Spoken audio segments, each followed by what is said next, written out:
What's going on there, Joe, from Art Alien? I just wanted to get you on here because it's been a while, and we were trying to get you on the last broadcast. That didn't work. Technical difficulties for whatever reason.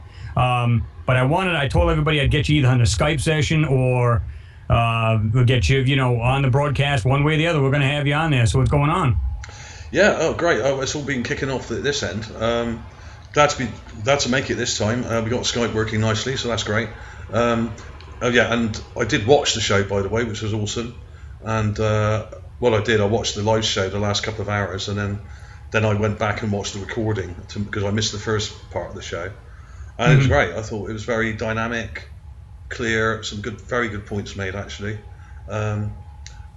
Also, over here today, it's been pretty crazy because the TV show I was on, which I did a few months back, was actually broadcast earlier today. And, yeah, I heard about that. Which will hopefully be up on some channel somewhere on YouTube, which I can link to and people can watch it. That'd be good. Yeah, it was actually really good. I won't go on about it too much because obviously people can watch it when it comes up.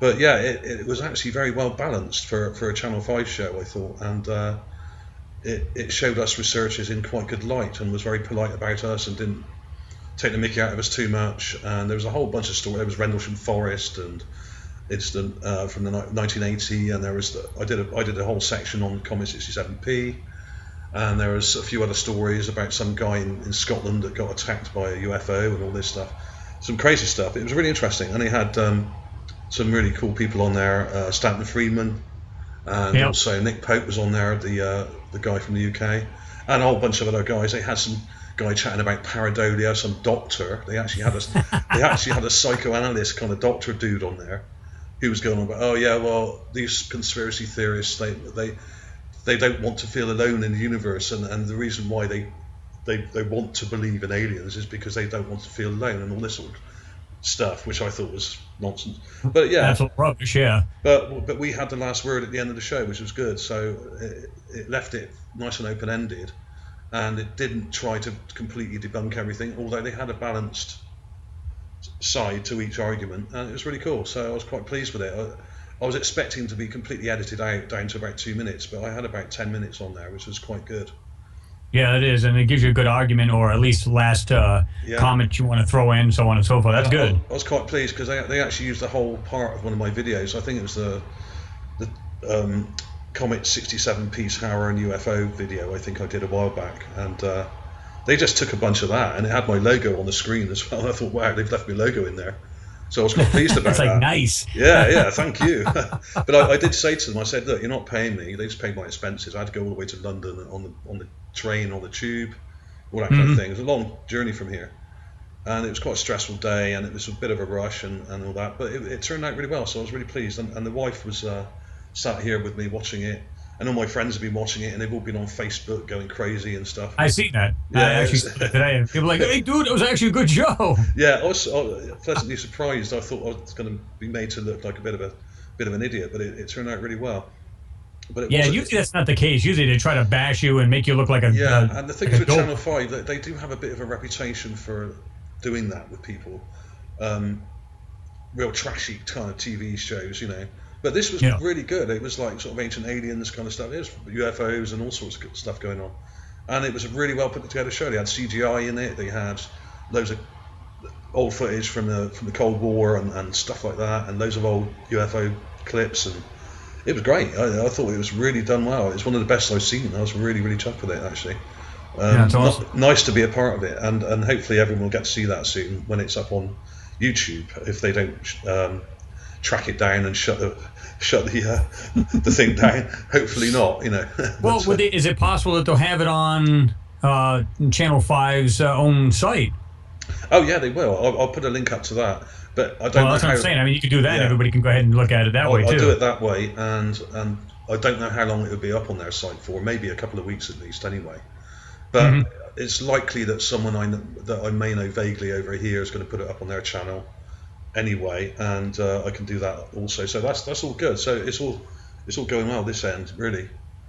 Yeah, awesome. I mean, now I love stuff like that, so I can't wait to check it out myself. I was actually going to get on there because I've got the ability to watch all the other channels in Europe and all these other countries, so I can do that. But by then, I think it was like 2 hours after. It was like 10 o'clock somewhere around there, or it was somewhere around 1-ish my time.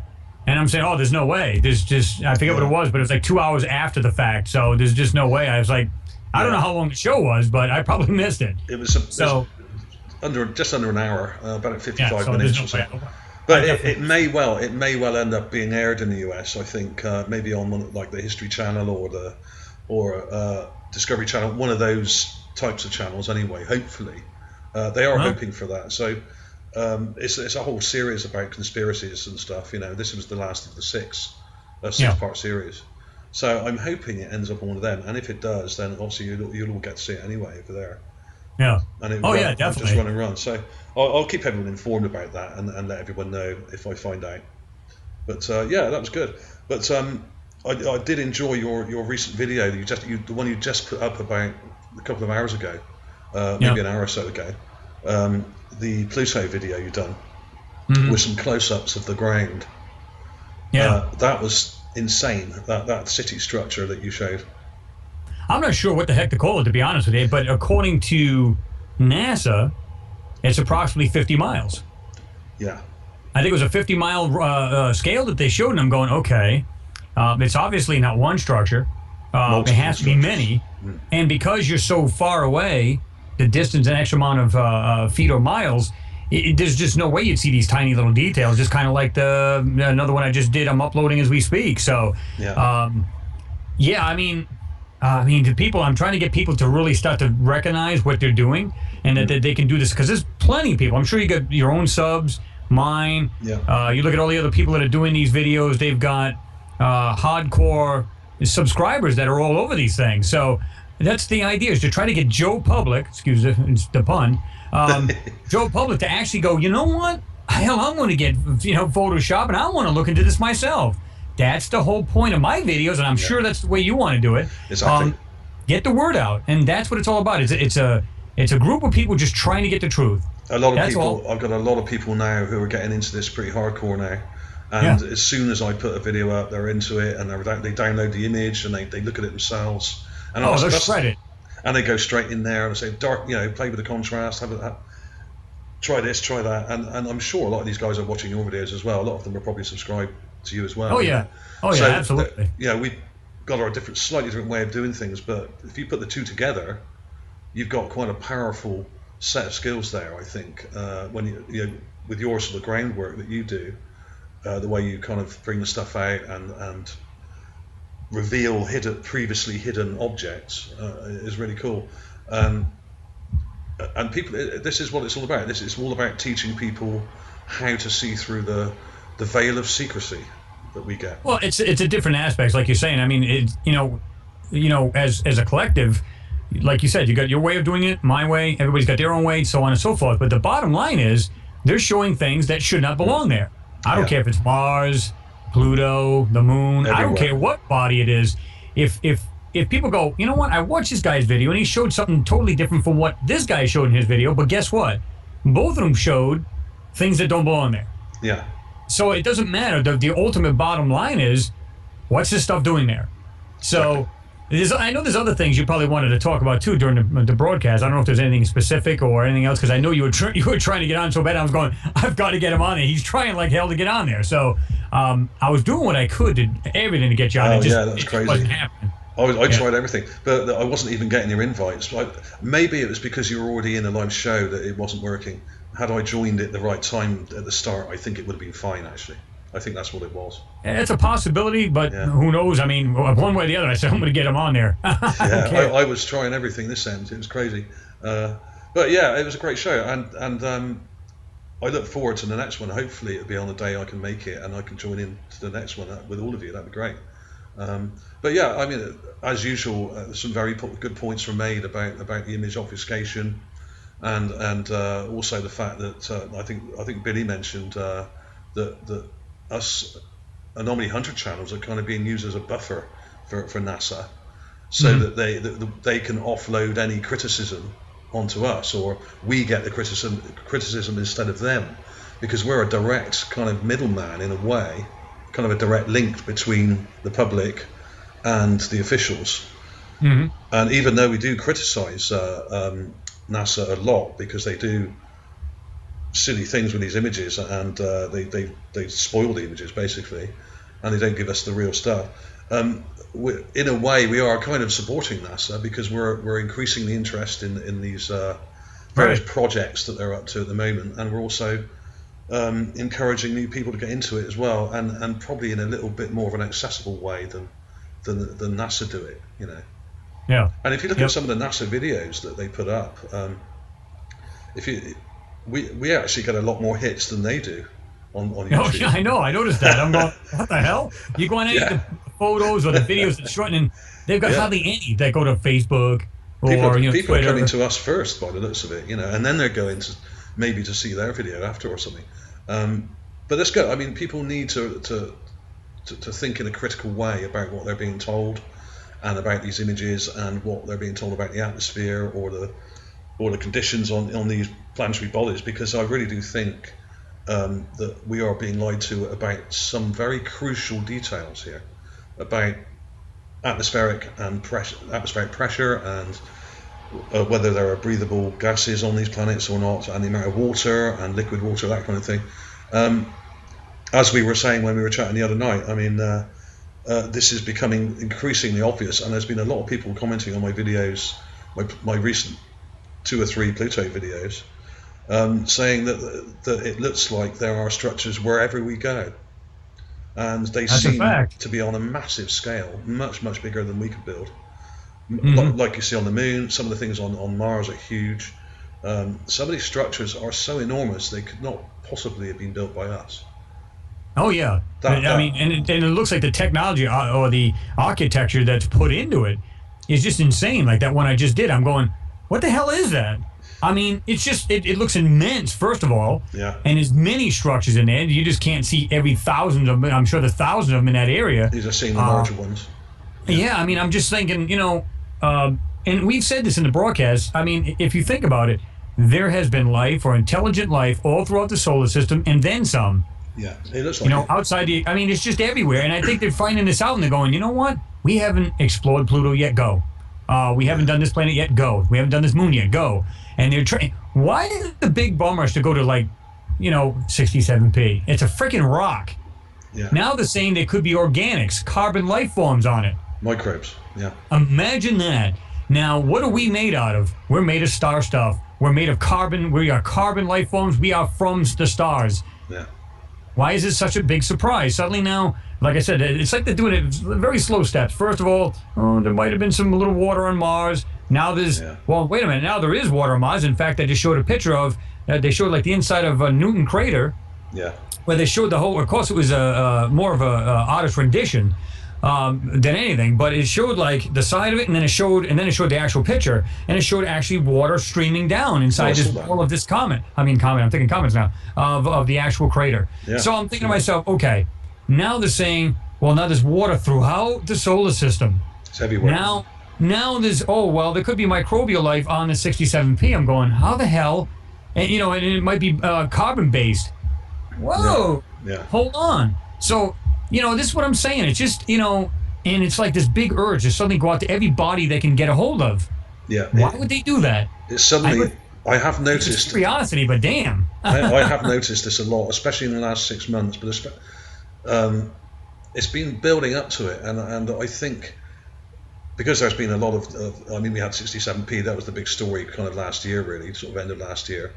And, there's been some big finds on Mars. We're pulling up all sorts of crazy stuff on Mars, and I think there has been a slight change of policy up top somewhere.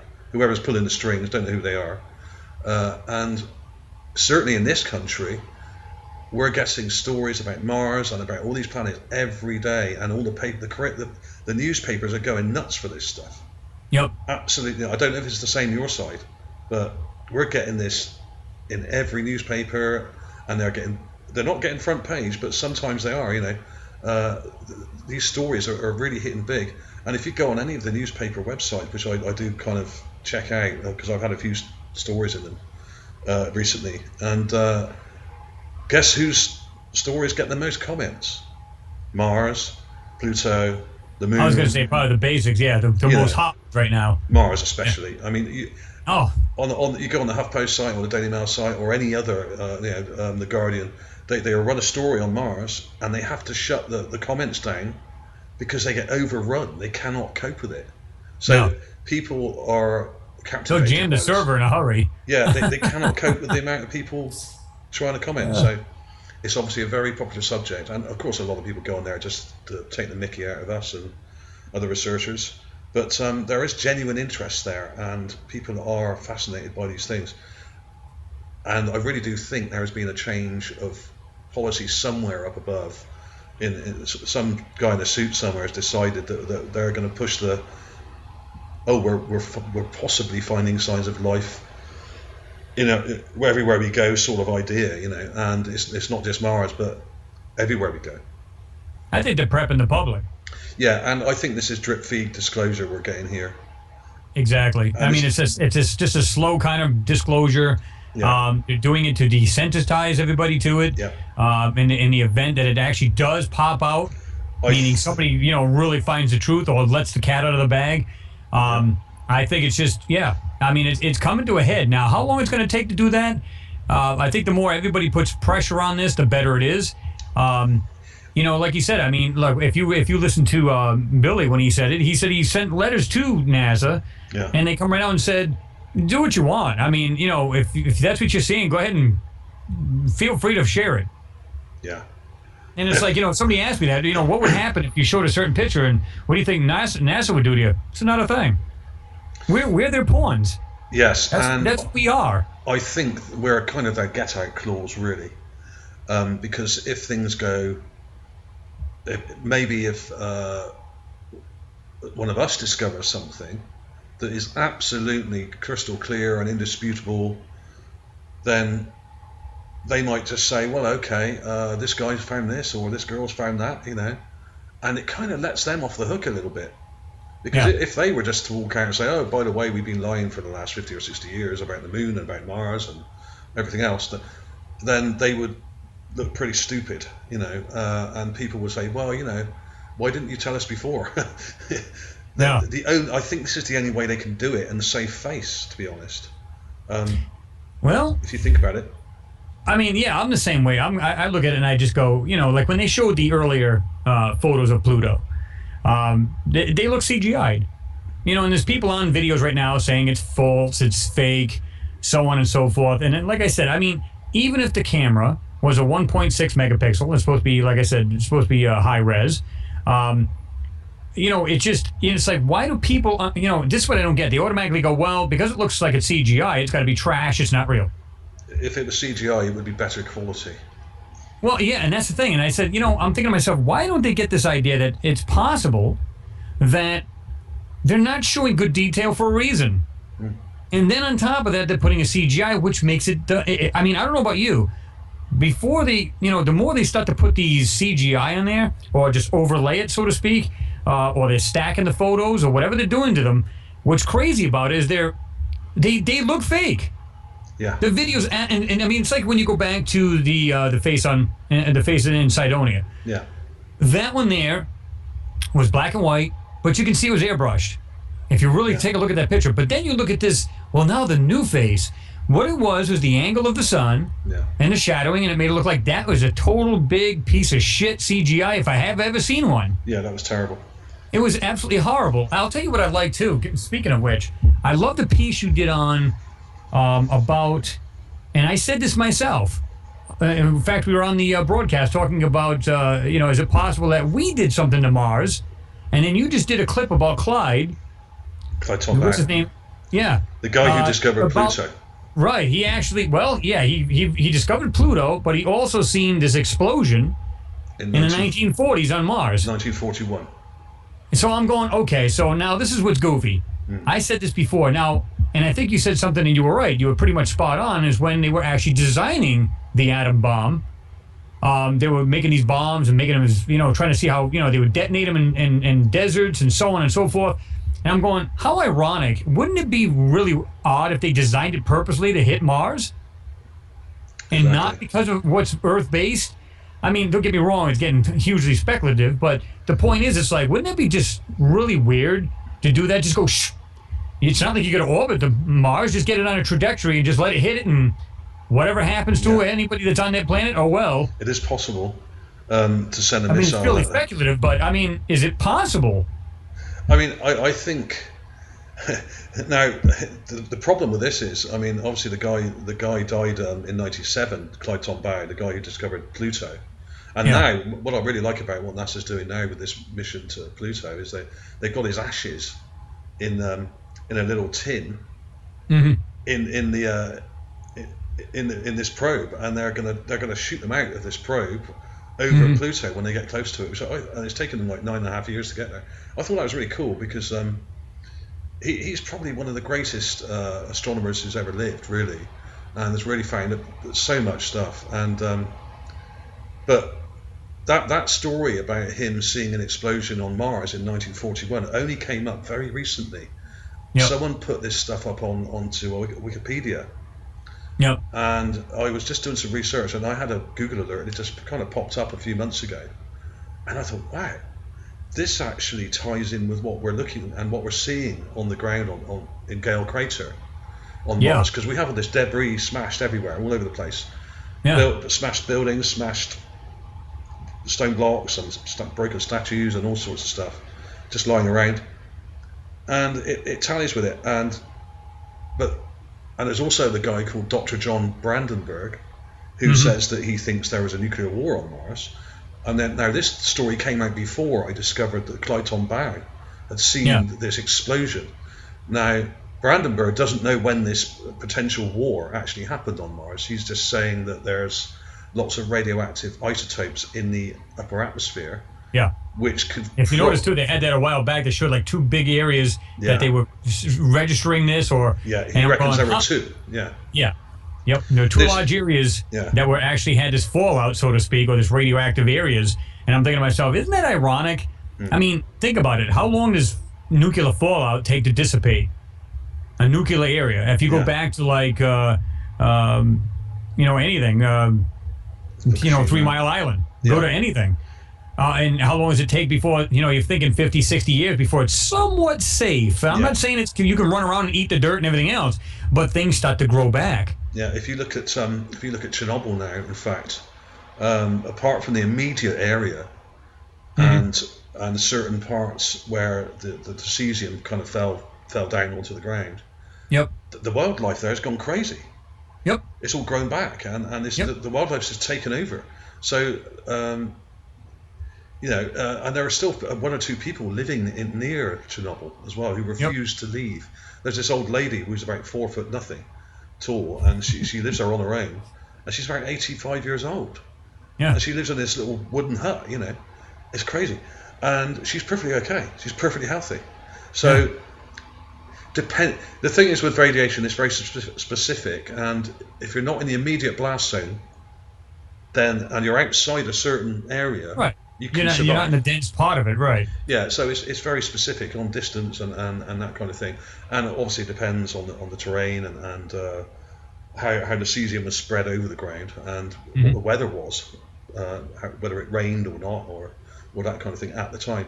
I mean, we actually had some fallout in the UK here, just in parts where the rain clouds just came all the way over from that part of the world. They came over from Russia and over Belarus, so they came straight across Europe, and it rained in parts of the southwest and in Wales, and we had to shut down a lot of farms here because we had we had radioactive sheep and stuff, So but some areas had it, and some areas had absolutely nothing. So it all depended on the actual weather and whether you got that certain rainfall at a certain time. There were farms on. Over here, which were probably okay, and just a mile away, they were shut down. So, I mean, it just depends on, like you said, it depends on the rain, the precipitation, whatever it is dropping from the sky. And it makes you wonder, you go, okay, it really does coincide with what we're finding on Mars. I mean, some areas are completely fine. It's almost like whatever was out of the blast zone, obviously, is perfectly fine. And then you got areas that look like shit's been scattered everywhere, been blown to pieces. Yeah. And then this guy, like, and I read this a while back before you even put that on there. I heard about that. John Somebody Brandenburg, had seen an explosion years ago in 1940s. I said early, I think I said early 1940s. Yeah. And it was. Yeah. And so then you go, okay, this guy sees an explosion. We're seeing stuff that looks like it's totally obliterated. Yeah. Gee, that's pretty wild shit. Yeah. And it ties in with what Brandenburg's saying about the fallout in the atmosphere. Yeah. So I mean, you know, it's not too far fetched to believe that these guys are onto something. When you think of ESA, NASA, all these guys want to go to there's a reason for it, and I keep telling people that. It's like, you know, they're not going to make all of these, and this is just some of it. That's just the Mars Exploration Family Portrait is showing, and it's showing X amount of satellites. Well, those are the ones that either A, made it, they're still functioning today, and the ones that crashed or just went right by the planet, totally missed it like a dead stick. So again, there's this big bum rush to go to Mars for a cold, dead, barren planet. Yeah. Nothing there to see, guys. But yet, hey, you know what? Let's go spend billions and trillions to get up there to see absolutely nothing. We want to see rocks just like NASA does. Yeah. Come on. Listen, it's like in everyday life. You're not going to go out and spend a pretty penny on something you know it's going to be totally useless to you. Exactly. The thing Of is, course, the thing is with the surface, the thing is, we didn't have a workable atom bomb until probably a bit later than 1941. So if it was an atomic explosion on Mars, or two, perhaps, then it wasn't us. Well, publicly known. But I mean? This is a big but. There are some people that do think the Nazis actually had an atom bomb before we did. Yeah. But they didn't use it, although they apparently did test one. Mm-hmm. And the first bomb we dropped in Japan was actually a German bomb. It wasn't one of ours, because that particular bomb was not tested. So they just had a bomb, which they kind of turned up from nowhere, and basically there was apparently a U-boat that was carried a load of this radioactive material, fissile material from Germany. And part of the deal that the Nazis made with the Allies was, if you let some of our top Nazis go, we will give you all this stuff, and then you can drop it on Japan. Mm-hmm. So we said, okay, we'll have that. So they basically shipped a load of this stuff over from Germany, which then turned up in the US. And then just after it turned up in the US, this U-boat was captured.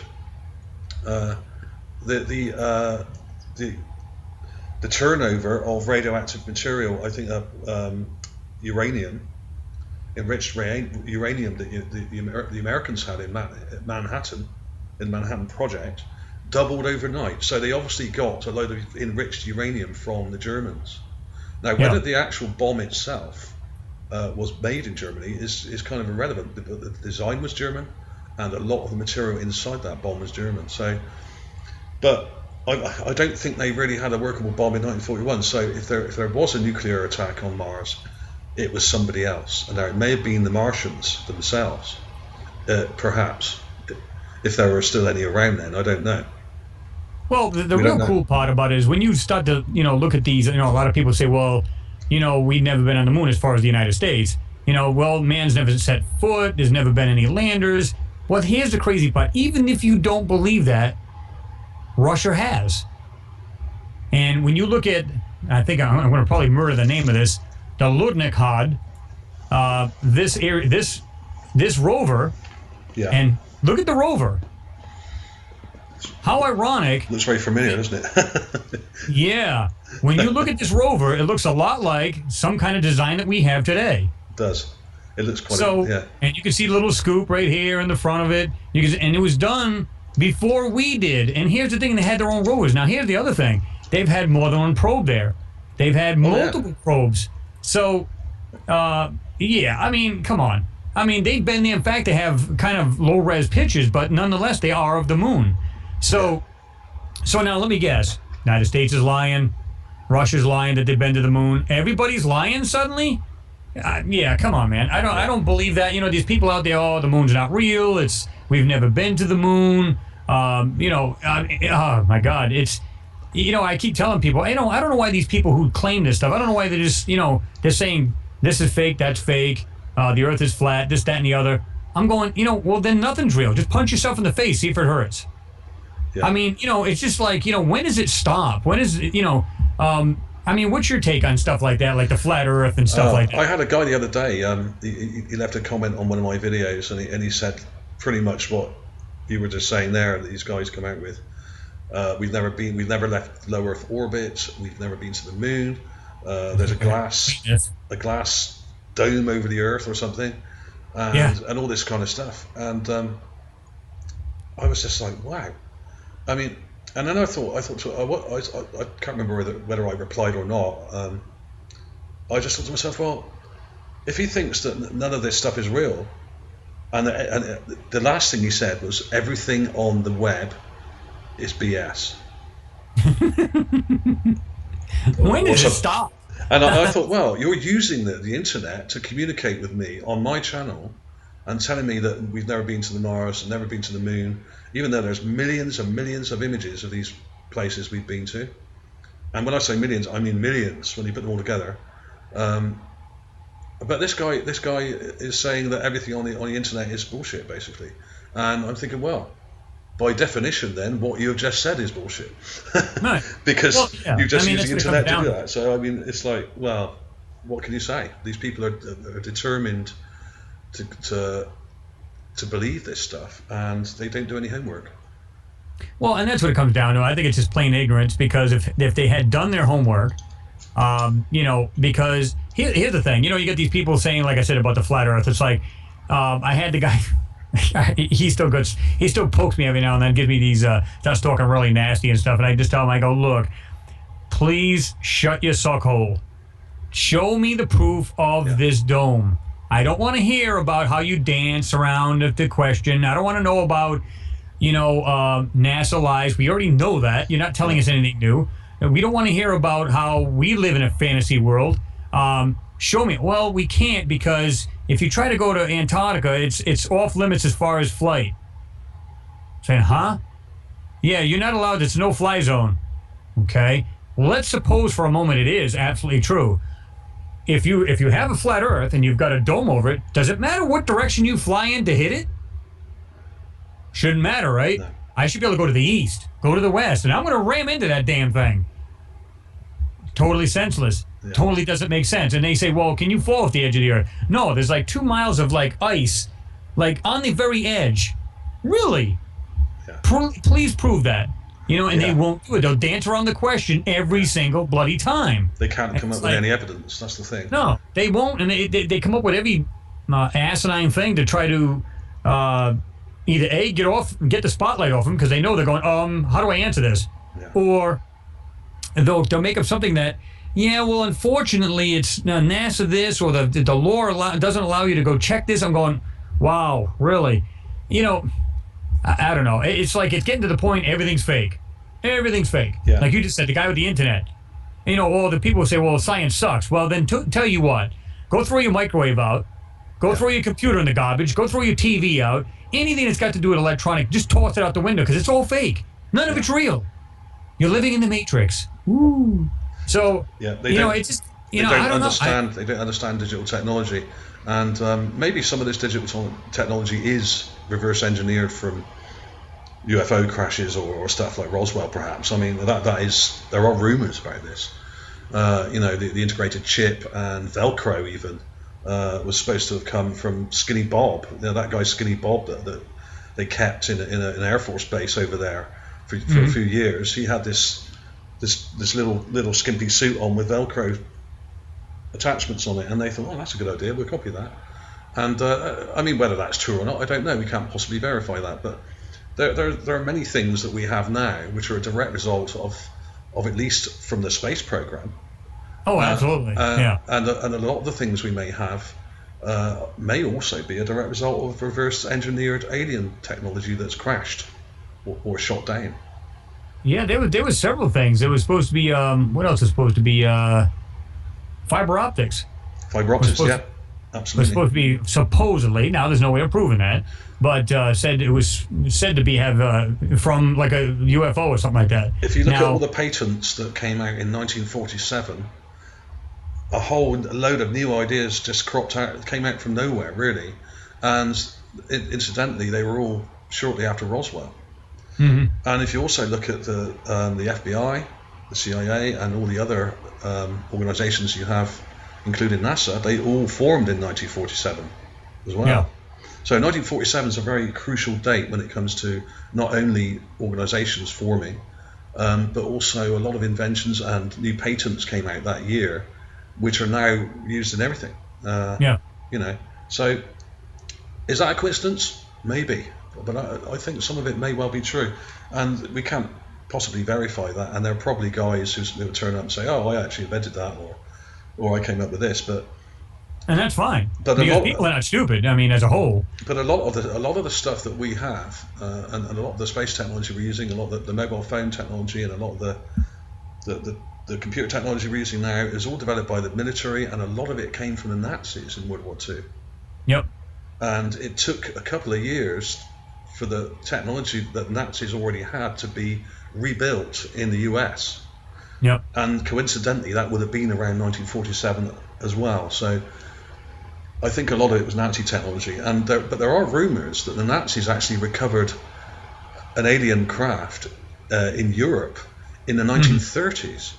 Now, whether that's true or not, I couldn't possibly verify. But there is some anecdotal evidence of that, and it may well be true in part that they managed to recover or shoot down some kind of aerial craft and recover some of this vector technology, which they then used to build these flying saucer type craft later in the war. Yeah, you've seen all their prototypes, how they were trying to make them, and they had all sorts of crazy stuff. Oh man, crazy stuff is right. I mean, where did they get the idea then? People going, well, maybe because they just thought maybe it's coincidental. Maybe they just said, well, a round craft that's aerodynamic will travel quicker. But why did just suddenly make it look like a UFO? Yeah. It's like, and they were actually doing a pretty good job of it. They showed them actually, there's videos out there where it shows them actually trying to fly them. Yeah. I mean, they didn't get very well. They weren't very well off the ground, but they were flying. They were doing all kinds of crazy. And then they said they perfected it. And, of course, they had movies like Nazis on the Moon, all this other crazy stuff. Yeah, yeah. But it's not, listen, Russia's been up there. When they put that rover up there and they had their landers, the whole nine, it has a picture of the lander, it shows the rover, and it shows where it actually traversed over the lunar surface. I mean, so like I said, my question to all these naysayers, so is everybody lying? You can trash the United States if you like, that's fine, and say that they're absolute BS, but my take, again, like I said to people, I go, look, it's a reverse psychology thing as far as I'm concerned. They tell everybody, like I said, they just take one picture. Like I said, it was in the 70s or early 80s that 2020 blew this out of the water. They said the moon landings have been absolutely faked. It's absolute BS. It showed and it's a test cell, and I keep telling people this, it's a test cell. Shows the lander, the lunar buggy, so on and so forth, all this stuff on the ground, because they want to set it up and what to do once they're on the moon. And then, but in this picture, there's one picture that shows the picture, and in the upper right corner shows a steel girder. Yeah. So wouldn't it be so easy if I was the head honcho? Hey, do me a favor, take this picture, take it over any TV station, in case in point, 2020, or tabloid magazine, doesn't matter what it is. Go ahead and take them to say, hey, look, I found this in back of NASA's whatever. It was in a dumpster. They lied. They fibbed about it. Yeah. It's absolute BS. Now the public goes, well, hell, I'm not going to put any weight into these idiots. They lied about the moon. What makes you think they're not going to lie about everything else? Yeah. You fell right into their trap. That's exactly what they wanted everyone to think.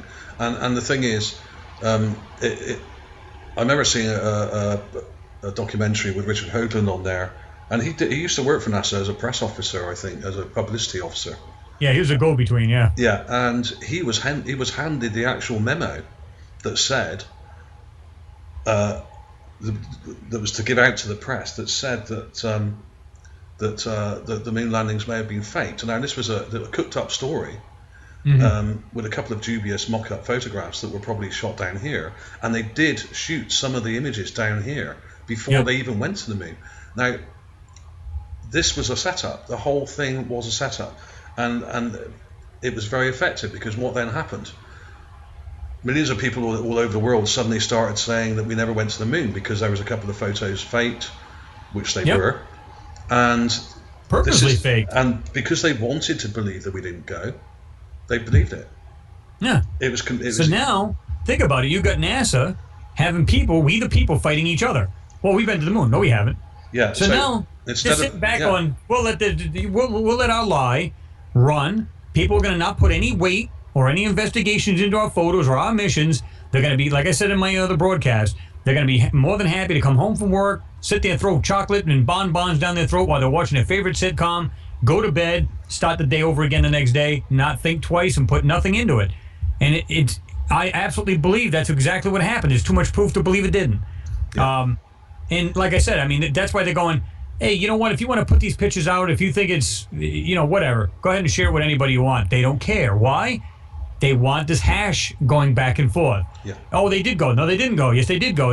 And that's what they want, because they want the average person to go, oh, I remember that. That was NASA about the Apollo missions. That was such crap. I mean, they're liars. I mean, I'm going to Mars. They're not even there either. Yeah. Think about it, and it's worked, and people have fell for it, hook, line, and sinker. And you know what? People don't realize it. It did work, and I think there's a large minority of people out there that fell for it, and a lot of these people haven't really looked at the images, and I don't think they realize how many images there are. If you just look at the Apollo missions, there's somewhere between 250,000 and 500,000 of these pictures. Oh yeah. In fact, there's so many I can't even work it out. There's so many of them. There may even be 1 million of them, because we probably only got about half of them, or maybe 2/3 or something.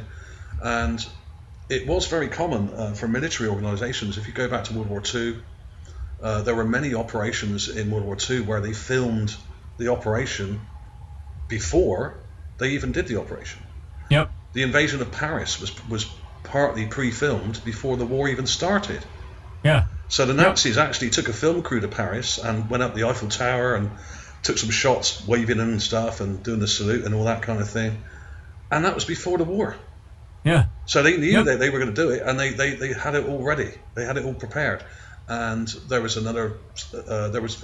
this happened more than once. The Russians did it on the Eastern Front, where there was a huge battle and they didn't film it properly. So they redid a mock-up of the battle and filmed it for the newsreels, you know. So it was quite common for military people to do this, either before or after the event, for the publicity shots and for the public and for the people to watch in the cinema or on the TV or whatever. Why wouldn't NASA do that? And if you look at some of the publicity shots that were handed out to everybody by the millions, they were mock-ups. Some of them were mock-ups, and some of them were composite images where they had possibly real shots from the moon, but also mock-ups on the ground here in a studio where they split the image, and they had the lander in the background right on the horizon, just kind of cut onto it like an image overlay with a black background where they painted out all the stars, and then you have the guy in the front in his spacesuit, and all the shadows are too light, and they've really brightened up the image. So of course they couldn't guarantee that the images would turn out that well, and most of them did turn out really well. So they thought, well, if something goes badly wrong, these guys may never come back. So we'll basically do a few mock-up shots first, and then see how it goes. Yeah. Which I think actually, if you think about it, that's quite sensible, because these guys could have died, they could have crashed, or on the way back, or something could have gone wrong, like it did with Apollo 13. So if you think about it that way, it kind of makes sense. And these are military people. This is what they do. They plan for things to go wrong just in case, and they always have a plan B. Oh yeah. But the people that do think this way and do think we never went there have a gross misunderstanding, of the number of images of the moon that were taken before we landed there, and all the other missions leading up to it as well. There were a whole load of Apollo missions, But they don't understand how many images there are, and also they don't understand how advanced we were then. Yeah. We were a lot more advanced then than people realise. I don't know if you noticed, but I don't know if you're seeing it that end, but your picture of this end is looking a bit fuzzy. It's gone a bit. I'm thinking the same thing. That's why I don't know if it was my glasses or what it was. Yeah, it's gone a bit sort of pixelated there. Let me see if we turn it off for a second. That looks a little better. Yeah, it looks better. Yeah, it's just loading up this end. Oh, maybe it was. It was actually better than a minute ago. Well, when it was actually wider, it looked clearer. Yeah, it's gone all kind of fuzzy now. That's weird. It might be something to do with Skype, because as soon as I click this on, I'm going to click it on right now. It's wider and it's clearer right now. And then it goes to a smaller box right now, and it's actually fuzzier. Yeah. So it's not the camera, because it's actually showing crystal clear until it actually goes to a smaller box. But as long as they can see me and they can see you, that's all that matters. Yeah, it's not too bad. But, you know, like I said, I mean, I think it's been a plan all along with NASA, and because people are so hell-bent on this to prove them wrong, they're actually doing exactly what NASA wants them to do. Yeah. Yes, spread the word. Yes, we are. We're garbage. We lied to you people. Yeah, that's it. And people are spreading this stuff like wildfire, and guess what? They're working. Their plan's working perfectly. And in the meantime, they're up there. They're going, nobody's going to scrutinize us. They think we're all full of crap. Yeah. So it's reverse psychology, and guess what? By God, it worked. It did, and it's still working now. And I'm surprised that people still think this way, even now. Yep. Even now we're on Mars, and now we're up at Pluto, we're Ceres, and all these other places, and multiple space agencies all over the world as well, not just NASA. Surely that they can't all be faking it. I mean, it would just be insane, wouldn't it? Well, like I said, I've got this incredible with Charon there, Pluto's moon, and I'll tell you what, I was just, you know, I showed you a small bit of that. Yeah, that picture you showed me earlier was cool. Really I mean, cool. I was just like, I'll be honest with you. I mean, I love these kind of things when you start getting into the photo, you start, you know, enhancing it, and once you get into it, you go, what the hell is that? I mean, you don't even know what you're going to find. That's why I love these people when they say, well, you got pareidolia. How is it pareidolia if I don't know what the hell it is? Yeah.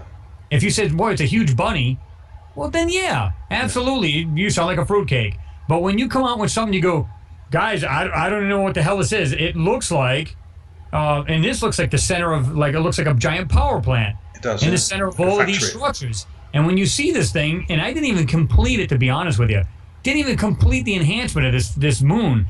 And I've collected more junk on this thing than you can imagine. The whole darn moon. Yeah. I'm going, oh my God, except for maybe a quarter of it. And I didn't even enhance the whole thing, and I was just like, just totally blown away. I go, there's just no way. I mean, again, with the stacking of the photos, and like I said, I just did that one about the large city on Pluto, and I believe that you can see where they're literally hiding and overlaying an image to try to block most of it out, but yet keep some of the things to make it look like, yeah, there may be giant shiny rocks there, so on and so forth. And you go, oh, wow, that's just cool. It isn't cool. It's a lie.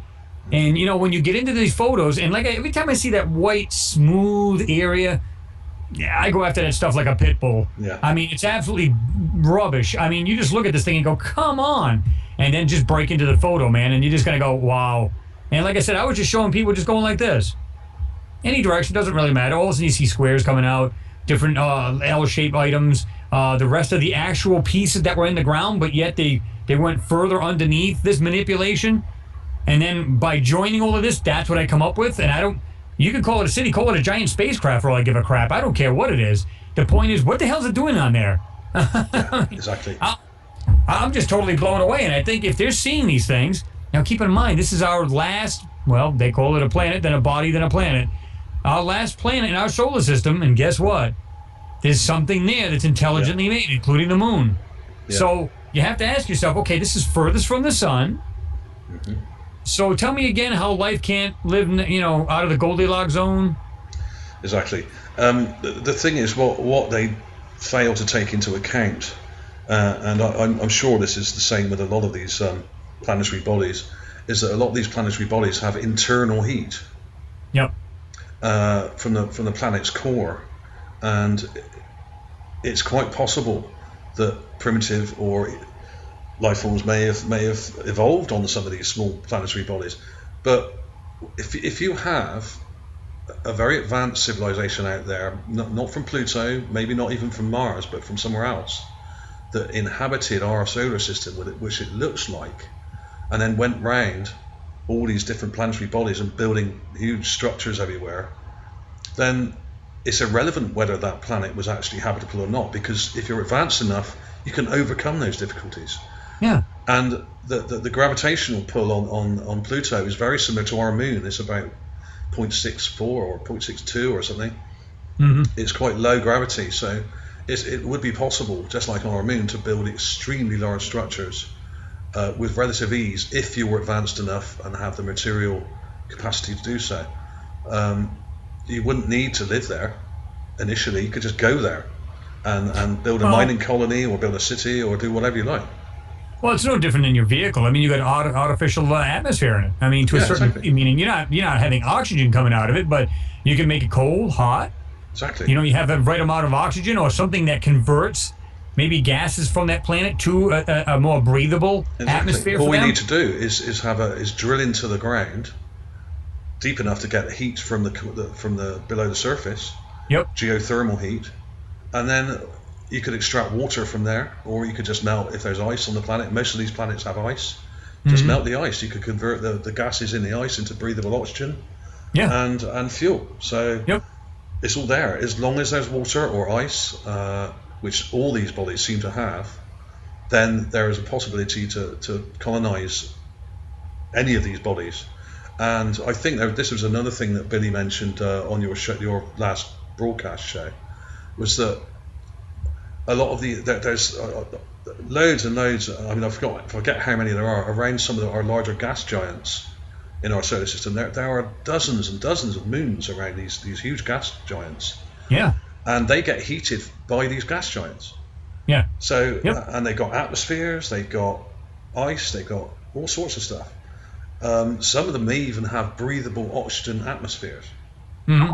And I was doing some checking on this just the other day, and there's so many moons out there. I mean, I've probably only heard of a few of them. I'm trying to remember if Jupiter is it Jupiter or Saturn that has 23? Jupiter and Saturn both have loads. I think Saturn has the most. I think it has about 23. Yeah. I'm almost positive. I could be wrong, but I think it does. Yeah. Now I'm thinking to myself, wow, that's and like we were talking about on the broadcast, you've got these smaller bodies, even with this small gravitational pull, constantly pulling on the planet and vice versa. Mm-hmm. That's how you get this heat too. Exactly. And that's what's going to happen. And if they're orbiting a large gas giant, then they would be hot inside, because the gravitational interference from that large gas giant would give them that heat. So they don't have to be in the Goldilocks zone as we know it, near our sun. They can actually gain heat from these gas giants, and they do not need direct sunlight to do that. Yep. And that's what we were discussing too, because it's very possible. Now they're saying they want to definitely go more to some of these moons, because they know, good and well that some of these are like Earth. Oh yeah. So I mean, there's no doubt in my mind, and I think everything we've been taught, as far as like some people do say that, well, everything you've been taught is a lie. To a certain degree, yes. Not everything, but a lot of it, yes. Yeah, I mean, there's a lot that you get to say, okay, yeah, is it a possibility? Now, when I was a kid, I never thought of that. Maybe the planets themselves pulling on each other, like the actual giant itself, or the planet, and then you got all its moons, and they're just pulling on each other, creating their own heat that can actually be their own miniature solar system, so to speak. Exactly. Only it doesn't have its own star. It's not a star, but you know what I'm saying? It's like, okay, if that's the case, well, hell, it may be a good temperature on there. It could be, most people think, well, the farther you go away, the colder it is.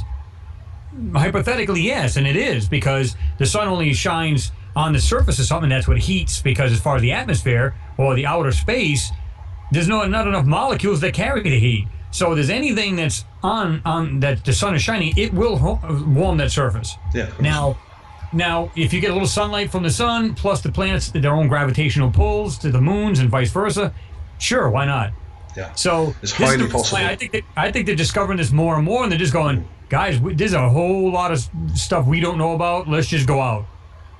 The thing is with the scientists is that what we get given as a public is not necessarily what's going on. There are always two sides to every argument, and even in the scientific circles, there are a whole bunch of guys that say one thing and a whole bunch of guys that say another thing, and the media as a whole generally will go with the most popular view. Now, the most popular view isn't necessarily the truth. Yeah. The truth is not something you can vote on, like in an election.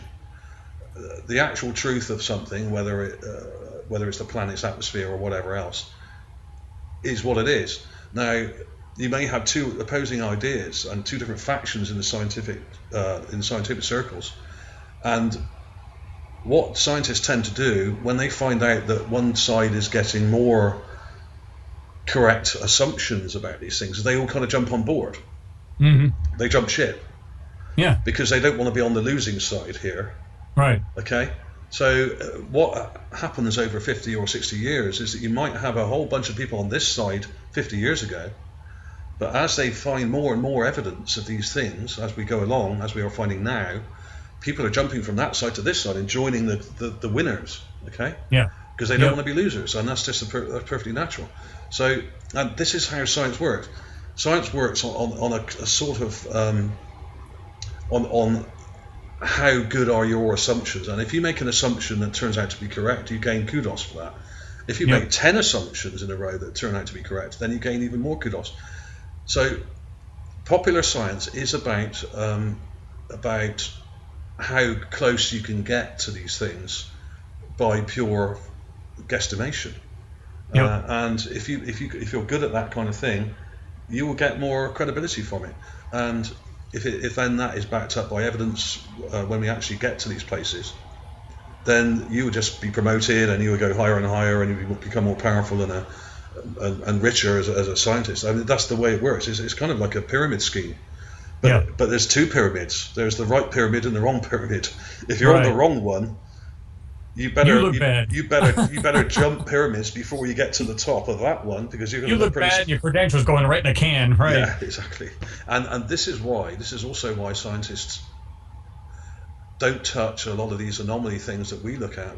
They won't touch it with a barge pole because they're too high up their pyramid to risk everything on what may well turn out to be an unreliable image from NASA or something, So until they get multiple space agencies that are actually all saying the same thing and reading the same data and recording the same images and everything else, until they get back up, they won't actually commit themselves fully, and they always kind of sit on the fence, and you get that with a lot of scientists. They like to sit on the fence because they don't want to stick their neck out. They're scared. It's something. First of all, it's too controversial. Yeah. Secondly, it's like I could lose my job or maybe my life or get locked up for life. Exactly. But it's and I can understand the position, and think about it. Let's say you were a top-notch scientist and you were working for this and you get to see all of this. Why would you want to jeopardize it? I would be like in my glory. And if they said to me, you can't say a word, I'd be like, oh, but I'm still getting to see this stuff that people do not get to see ever. Yeah. So as far as I'm concerned, I'm like, I'm going to just I'm just going to shut up and not say a word. Well, let me ask you a question. Here's a hypothetical for you. Kind of shifting gears here a little bit. Okay. Huge hypothetical. If you're an alien species, would you want to contact Earth? No. Not immediately, no. No. I would observe the planet from a safe distance for at least probably 50 years. Well, it's funny because the reason why I asked you that is because Peter from, also known as Space Cadet, I asked him that, and I said, what's really sad? In this day and age, we can't love a lot of people don't even love themselves, let alone their fellow man or woman. And and I said, if I was an alien race, and I don't mean like a little gray guy with big eyes, if I was humanoid type thing, I'd say, are you insane? Look at these people on this planet. I don't want nothing to do with these weirdos. They're killing each other off. They don't think nothing of life. They're killing the planet. They're taking all its resources. Until they can come together as a collective and learn to live with each other, we want nothing. This may take 200-300 years to do this. They might just go, you know what, they're just simply not ready. Yeah, that makes perfect sense. I mean, if it was me, I would observe for probably 50 years from a safe distance, like the moon, for instance, and would just keep an eye on things and record what's going on, try and decipher the language and stuff like that before even thinking about it. And maybe they've already done that. Maybe they've already. I mean, apparently Eisenhower met up with some aliens that came to visit him. Whether that's true or not, I don't know. Dwight D. Eisenhower, your president, who was president after was it just after World War II, wasn't it? He was president. Yeah. That may have happened. I can't verify that, but there are lots and lots of rumors about that. And I think his daughter came out recently and said something about it. Yeah. But also, there's also another very interesting way of looking at it. We are not necessarily the most intelligent creatures on our own planet. If you look at the way intelligence is measured, intelligence can be measured by the complexity of your language. Now, if they were to do that with us, they wouldn't come to us first. They would go to like the blue whale or something, or dolphins or some other aquatic mammal, because a bit like in that Star Trek movie where they scoop up a whale and all that kind of thing. It's that kind of thing. I mean, who's to say? I mean, and another thing, another way I kind of look at it is if you're a guy walking down the street and you get abducted by aliens, or say you're driving out in the countryside down the freeway or something, and an alien ship comes down and lands in front of your car, and then all your equipment cuts out in your car, and then you go blank for a couple of days, and then you wake up in your car and you think, where the hell have I been? And then you go back home and you've been missing for a couple of days, and you've got burn marks on your body and an implant or something. You know, the way you were treated is exactly the same way as it. Imagine if you were an ant. Most ants have never met a human, okay? Yep. And most of them that have met a human are dead because they've been stepped on, or they've had something sprayed on them, or some powder flicked on them, and they're dead. So if you think of all the billions and billions of ants in the world, probably only a few have ever actually met a human and survived to tell the tale. Are their fellow ants going to believe them, that there are these giants walking around? Yeah. Probably not. Well, yeah, probably. I mean, here's a funny thing too. It's when you said about like the whales and so on and so forth. They had this study that they had done with dolphins, and what they do is they had I think it was it was in an aquatic zoo or something like that. And what they did was they had 10 children in this. They had 10 boys, and what they did was one, and they didn't say this. Well, of course, not like the whale's gonna go, huh? But I mean the what do you call it? The dolphin. What they do is they put one child in there who had cancer.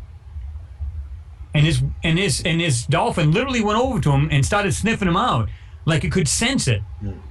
So, and then what they do is they took the children back out of the water, put some other children in there with this other one child, threw them back in the water. I don't mean literally, but they put them back in the water. They're standing in the water like this, right up against the wall of the pool. Again, went right for that child who was actually sick. It knows it. And there was another little thing that I put on my Facebook about it. It says, can plants hurt? And what they did was they took these little electrodes and they put it around the actual stalk of the plant. And then they could register this on their computer. And what they did was they had and it was one of those plants, almost like a Venus flytrap, where you just poke it and it shuts tight. Yeah. It was kind of similar to that, but it was a whole plant. It wasn't just a little, just a little Venus flytrap. And what they did was they said, okay, what we're going to do is we're going to take ether, because it works in a person, it knocks them out. What they do is they took this big syringe and they put it in around the plant, inside where the pot that it was sitting in, and it did it, and they put this glass dome over it. 5-10 minutes later, they took it off. They did the same thing. That plant did not move. It didn't move. It was knocked out. And then what they did was they took a lighter and they set fire to one of its leaves, and that damn that thing went off the chart. Yeah. It felt pain. We don't know. Listen, and I keep telling people this. We have not even scratched the surface. We have no clue. Yeah. Everything on this plant is alive. I mean, this is maybe why your mom always said, well, just talk to the plant. It'll grow better. not only that, is the carbon coming out of your mouth and so on and so forth, but but it's just the idea. It's because it can probably sense bad things, good things, so on and so forth. People go, that's silly. I don't know. And like I said, and you can check it on my Facebook, and you can see it's one of the top things on there. And it's just wild how they did these tests, and I'm going, holy shit, this thing actually fell asleep. It was knocked out. Yeah. And it's, like I said, they're doing this to the plant. It didn't budge. It didn't move. It just sat there. And then when they set fire to that leaf, that you can see, it just showed a graph, and that thing was hurting. Yeah. Going, whoa. So people don't realize, we're surrounded by life. So why is it so hard to believe that there's nothing else outside of Earth? Maybe it grew its own way. People, and I said this in the last broadcast, people who are highly religious say, look at the way the Earth was made for us. No. We evolved to the conditions of this planet. We are a product of this evolution. Actually, I don't think some of us have evolved that well. But that's a fact. No, seriously, if you look at now, I was doing a bit of research into this a while ago, and it occurred to me that and this is a huge if we are hybrids and some alien race came down here many thousands of years ago and split our genetics in some ways, and we're kind of hybrids with whoever these people are and people from Earth, our own ancestors, it occurred to me that there should be evidence for this, and that if some of your great ancestors came from another planet and breathed a different type of air, then surely there would be lots and lots of people down here who would have breathing problems, which is what we have. And if you had great ancestors from, say, 50,000 years ago who lived on Mars or somewhere else, like Pluto or somewhere else, then there should be a lot of people on Earth who cannot cope with the gravity that we have down here, because the gravity is much greater. And that's exactly what we have. We have a whole load of people down here who seem to have problems just getting around. And if you look at the number of people with back problems, now I know a lot of this is environmental and the way we slouch around and we don't get enough exercise and that kind of thing. But it is possible that the reason why there are so many ill people down here, and I'm not talking about things like malaria or anything like that, I'm just talking about everyday things like the bad back and asthma and bronchitis and all these other things. Now I know a lot of these things are down to environmental things like pollution, but I do wonder whether they're a bit like Superman when he was a kid, he couldn't breathe properly. Mm-hmm. With the Superman TV series or whatever, but he eventually acclimatized to the atmosphere. I wonder if we're like that. And I wonder if there is actually evidence for this in our actual genetics, which could be proven. I really think there could be. Well, I think there is. I mean, and like I said on the broadcast, the last one, there's even scientists agree that the brain itself went through a huge evolutionary jump. Oh, massive. Yeah. From what it really was. I mean, they're just going, how do we go from hardly thinking people to all of a sudden, wham! We're building these. These pyramids and doing all kinds of crazy stuff, and these guys just with a rock and a stone or just some kind of pick, but I don't know. I just if you go back to the stories like we were talking about, Billy and I were talking about the Anunnaki. Yeah. As far as the Sumerians, they believed the Anunnaki were their gods. They came down. They manipulated our DNA. They changed us from who we were, almost like a from Neanderthal to what we are today. Now, is that true? I wasn't around. I don't know, but it's funny that they went out of their way to actually document this stuff. Yeah. When they could have just wrote about, the plants are growing great in the farm today. Yeah. But they didn't. They just come out with this wild ass story. Were they sci-fi writers way back then? No. And they actually invented writing just to write this stuff down. No one had ever written anything before. They had the need to do this. And like I was telling Billy, the Sumerians had 420 some odd letters in the alphabet. Yeah. We've got 23. Yeah. So are we more advanced or were they? I think it is it 23 or 24? It's one of the two. Well, I think it was 23, but I could be wrong. Yeah, I think it is. But still, compared to 400 and something odd things, oh my God. Yeah. And it's like, when you stop and think about that, you go, really, what the hell would you do with 420 something letters in an alphabet? Well, they just have a wider language. Also, if you look at some of the native Indian languages that you have in the US over there, I think it may be the Hopi language. I could be wrong on this, so don't quote me on this, but basically there is a language that one of the tribes in North America use, which I think is still used in at least in part, which is actually the perfect language. And it looks to anyone who's a language expert, which I am not, that it looks like it's been perfectly designed as an alien language. And it's the only language that they can use to translate English computer language into Chinese accurately, because it has no inflection, and the words mean exactly what they mean, and there's no double meanings here. And so it's used as these translators you could get these translator programs on your mobile phone now. You used to have to buy them separately, but now you can get them as an app. I think they use this language as a middle language to translate from English to Chinese and back again, and this will translate any language on our planet through this one language. So it's the only perfect language on Earth. And funny enough, I think this particular tribe actually claimed that they did come from the stars, or at least some of their ancestors did.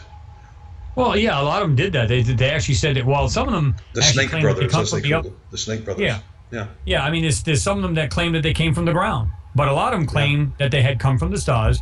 But it's like I said, it's like everybody's religion is the same way. All of the gods had come from the firmament or the sky, came down from the sky. So it's like, okay, so where do these people get this idea from? Did they just, like I said, pull it out of their backside? Is it something that they found it is something that they really had to write about? There must be some basis in fact, because every single religion and all the ancient texts in the world pretty much say the same thing at the very basis, and that is that they were visited by people from the sky. Yep. Now, whether those people from the sky came from another planet or they came from another continent and then just flew across the Earth, we don't know. Probably a bit of both, I would imagine. We can't possibly know that, but it certainly looks, when you look at all these ancient texts across the world, they have a commonality to them, and a lot of them go on about Atlantis and the Great Flood. They all have the Great Flood. They all have Adam and Eve type of story. They all have angels coming down from the sky. They have fiery chariots and flying. The ancient Greeks called them flying shields. Alexander the Great was very keen. In fact, Alexander the Great was probably the world's first ufologist. He actually was one of the first people ever to write down an encounter with the flying shields, as he called them, when he was on his way to invade India, and also he was obsessed with Atlantis, because he was told by his teachers and by his ancestors in stories that the Macedonians, the Greek Macedonians, of which he was the main guy, were directly descended from the people of Atlantis. Yep. And he was obsessed with this, and he even went diving in the Mediterranean. Apparently, he even invented the diving bell, or one of his guys did invent the diving bell for him, one of his engineers. And he went diving looking for the lost city of Atlantis, sunken in the water. So he was obsessed with that, and so we know that these things go back a long, long way. And even if you look at Columbus, when he went across to America from Spain, he spotted UFOs, he was spotting all sorts of USOs coming in and out of the water, flying. So these things may have been around for millions of years, and whether they actually came from another planet or not, we don't know, but they probably did. And a lot of our ancient ancestors probably are a mixture of Atlanteans who were advanced culture, pre-Ice Age culture, and a mixture of them and possibly aliens as well. Who knows? If you look at some of the hieroglyphs, the Abydos helicopter and some of these glyphs that you see at Abydos in Egypt. Looks like submarines. Oh yeah, like, they got a helicopter. I mean, yep. It looks just like a helicopter and everything. And I was looking at a post that Billy put up on Mars Anomalies and Solar System, his page, the Facebook page, Mars Discoveries and Solar System Anomalies. That's the one. And he's put these pictures up where he's actually been there and taken photographs of those glyphs. Yeah. And they are real. They're not fake. They haven't been reworked. Absolutely real. And I thought that's cool because there's been a lot of speculation about those in recent years, and a lot of people have said, so-called experts have said that they've been recarved and bits have been chipped off, but actually it's nice to see that someone's actually got evidence that they haven't been, to actually verify them, and they are exactly what they are. They're down to interpretation, of course, but they are like real. I said, it's like we were talking about. I said, these people would have to see something spectacular in order to write about it. I don't care if you're putting in hieroglyphs. I don't care if you're putting in actual writing. Exactly. Because here's the thing. I said, if we lived back in Jesus' time or before then, doesn't really matter. If you think about it, you're sitting in your little straw building, a little mud hut, whatever it may be, and you see something come out of the sky other than a bird, I don't know about you, but I'd bow to it. Oh, yeah, absolutely. I'd be like, I don't know what the hell it is, but forgive me, don't kill me. Yeah. Whatever. Because how would you react to that? In this day and age, if we saw one land, you'd still be freaked out, but you're just kind of desensitized to it when you watch different movies. Everything's sci-fi movies. Now, if you're thinking about Independence Day, you'll probably run like hell. Oh. But you've been desensitized so much that it's been so much into the movies that you probably wouldn't react to it. But back then, you seen something like that come out of the sky, you'd be like, oh, man, what is that? And then these guys would step out, and that would make me want to write about it. You got these people just going to town writing all these things or just chiseling it out. And, there's been plenty. What was that other, I don't know if it was part of the Mayans or who it was, but there was on one of the hieroglyphs, they had pictures of like a stegosaurus, like dinosaurs and stuff like that.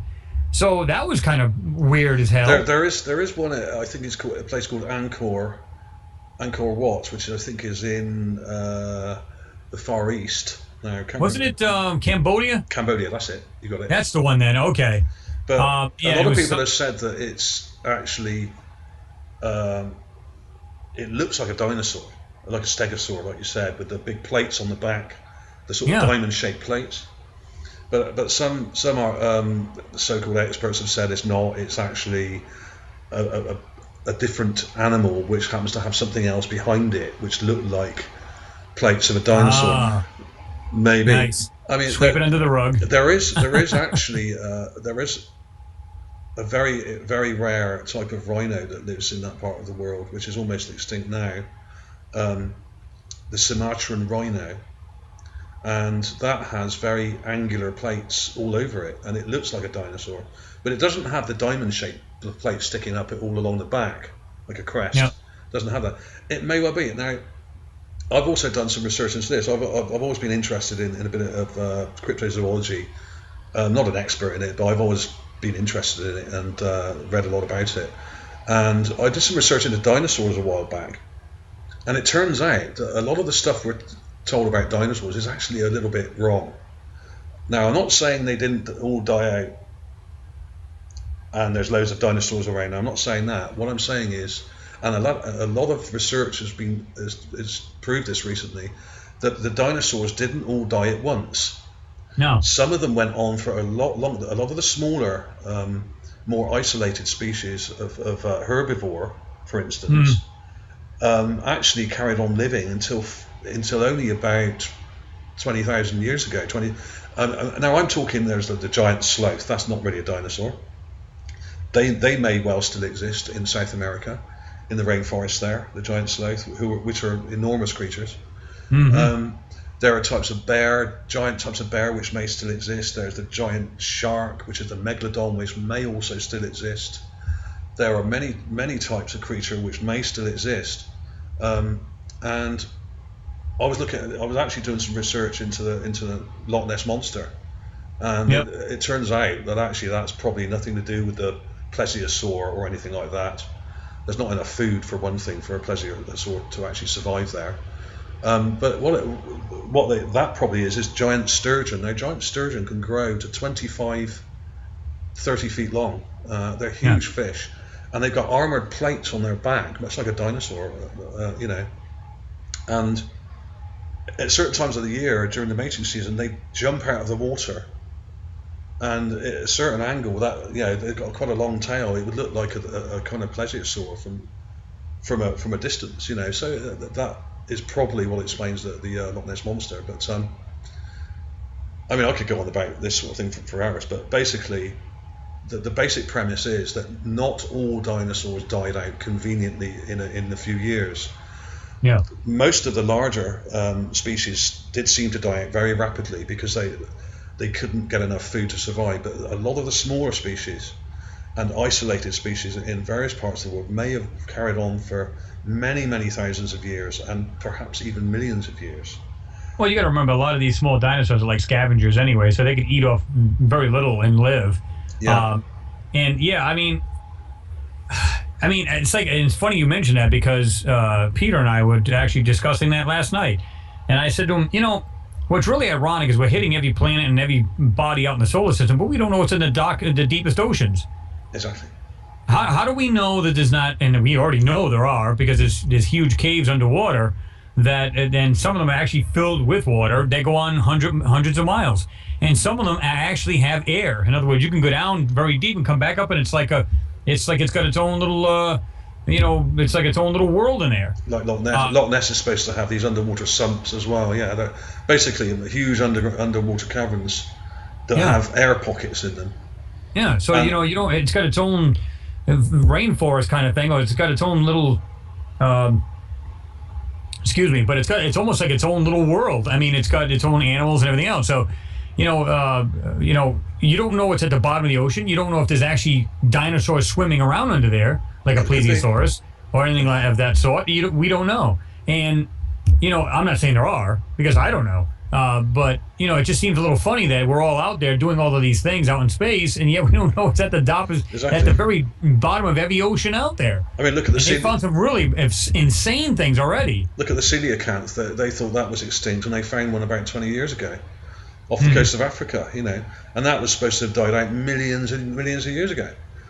So they often get these things wrong, and sometimes things can survive in isolation if they're in the right environment and are largely protected from predation or whatever. They can survive, and there may even be, and there are rumors that there is a small species of dinosaur in the Congo in Central Africa, which may well be similar to that thing on that temple, which are sort of small elephant-sized kind of creatures.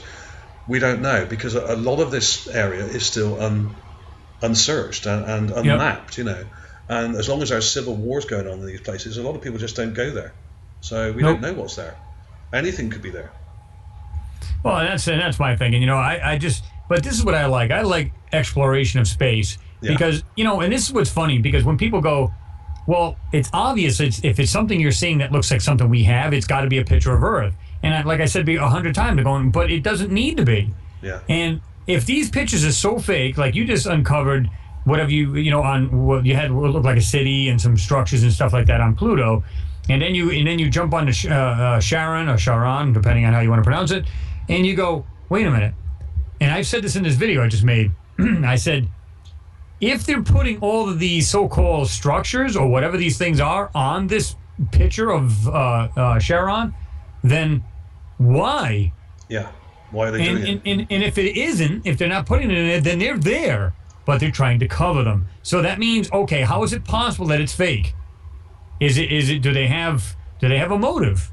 Maybe it's to generate more revenue. I personally don't think they need any more revenue from the people. They just take what they want. There was actually, I think, I don't know if it was like $8 trillion was missing from it just totally disappeared. I think it was in 2001, 2002. $8 trillion? They can't find it. We don't know where it went. It's not like you lost your wallet and lost $300-400. Holy shit. According to some research I've done, a lot of it was stolen during the 9/11 attacks. There was a huge heist in New York. Whether that's true or not, I can't possibly verify that. I don't know. But a lot of gold went missing that day, apparently, because some of the Federal Reserve was held underground below those buildings, and it just disappeared. Well, apparently. I look at it this way. It's like, when I see these things, and I just go, you know what? It just makes me feel good when I see things like these funky looking things on different planets, different bodies. It just makes you feel good because something tells you if you're seeing these things in there and they're trying to hide them. You go, okay, what would be the reason for that? Because I'm sure you sat there going, okay, like let's say again Pluto or Mars, doesn't matter which one it is. Let's just pick Mars. Okay, these things I'm finding on Mars, whether it be mechanical parts, structures, whatever it may be, they're covering them. Yeah. So why would they go through the trouble of trying to hide them if they're not there? Exactly. So they must be there. They've got to be there. Yeah, and between the two of us and a lot of other anomaly hunter channels have proved this time and time again. We have proof that they are deliberately obfuscating the images on the ground with sand, and they just copy and paste the sand over these things. Yeah. And they do a terrible job of it. And this is what I find quite astonishing, is that a 5-year-old with Photoshop could do a better job and just spend a few minutes blending that sand a little bit and just to match it up a bit more carefully, and we wouldn't spot it, or we probably would. Well, we might spot it, but it wouldn't be very obvious. But they're not even trying to blend the sand in properly. They're just copying and pasting it and just shoving it straight over an object, and some of the examples of this that we found are so blatantly obvious and really up close in detail as well. They're not like miles away; these are right up close. I find it astonishing that they're doing such a terrible job, and that got me thinking. And I think we were chatting about this the other night. I actually think they're deliberately doing a bad job. Oh yeah, absolutely. They must be. Slow disclosure. They must be. They must be. Yeah, and it's the only way because people have asked me, and I'm sure they've asked you, if they're going to cover up, let's say 90% of the photo, why leave the 10% undone? Why not just cover the whole bloody thing? Yeah, or just not show the photo. But they are obliged by law to show the photographs, even though we don't get the full res, full size images. We're only getting the crappy little ones, but there's still a lot of stuff to be found, I'm sure, and you do get lucky now and again, and sometimes some of these things are right up close, so they're in quite good detail, They're not always miles away. These things are often just lying right in front of the rover. I found some crazy stuff right in front of the rover that they just... I just did one not too long ago about I think it was the Opportunity, where it looked like there's actually pieces of intelligently made things laying right there in the dirt, and half of it was buried in the dirt. If you go watch my buddy Santo's video, Mars Anomalies, in fact, it's his last video he had done recently, and I'm hoping he makes more, but it says NASA lies, and you can clearly see, this is great, you can check the video out, it has a rock, and then it looks like some other rock or something like that, but you can see where they went like this like rectangular, I'm going to call it a square, if you will. It's halfway on this rock and halfway off it, and they just stopped it. Yeah. Like they were going, okay, let's just go right over it. Oh shit, what was that? I gotta go to lunch. It's almost like the guy just stopped doing it and just walked off. Yeah. And it's so blatant, and people they're not catching this. They're just it's like they're overlapping, they're overlaying stuff onto what's really there. And I keep telling people, it's not just we the people that are seeing these photos. It's scientists that they have to answer to. Scientists are scrutinizing these going, I see what you're talking about, this bedrock or these shale, whatever that may be in that photo. Yeah, okay, we're going to scrutinize these photos, so on and so forth. So they've got to doctrine these up. Yeah. But it's almost like they're going, just let a couple pieces out, just squeak out a few of them. Yeah. So that's why you see people grabbing all of these, seeing all kinds of what look like mechanical parts. I'm seeing things that are being covered in the mountainsides. There's all kinds of crazy shit being found, and it's like, are we all wrong? No, we can't all be wrong.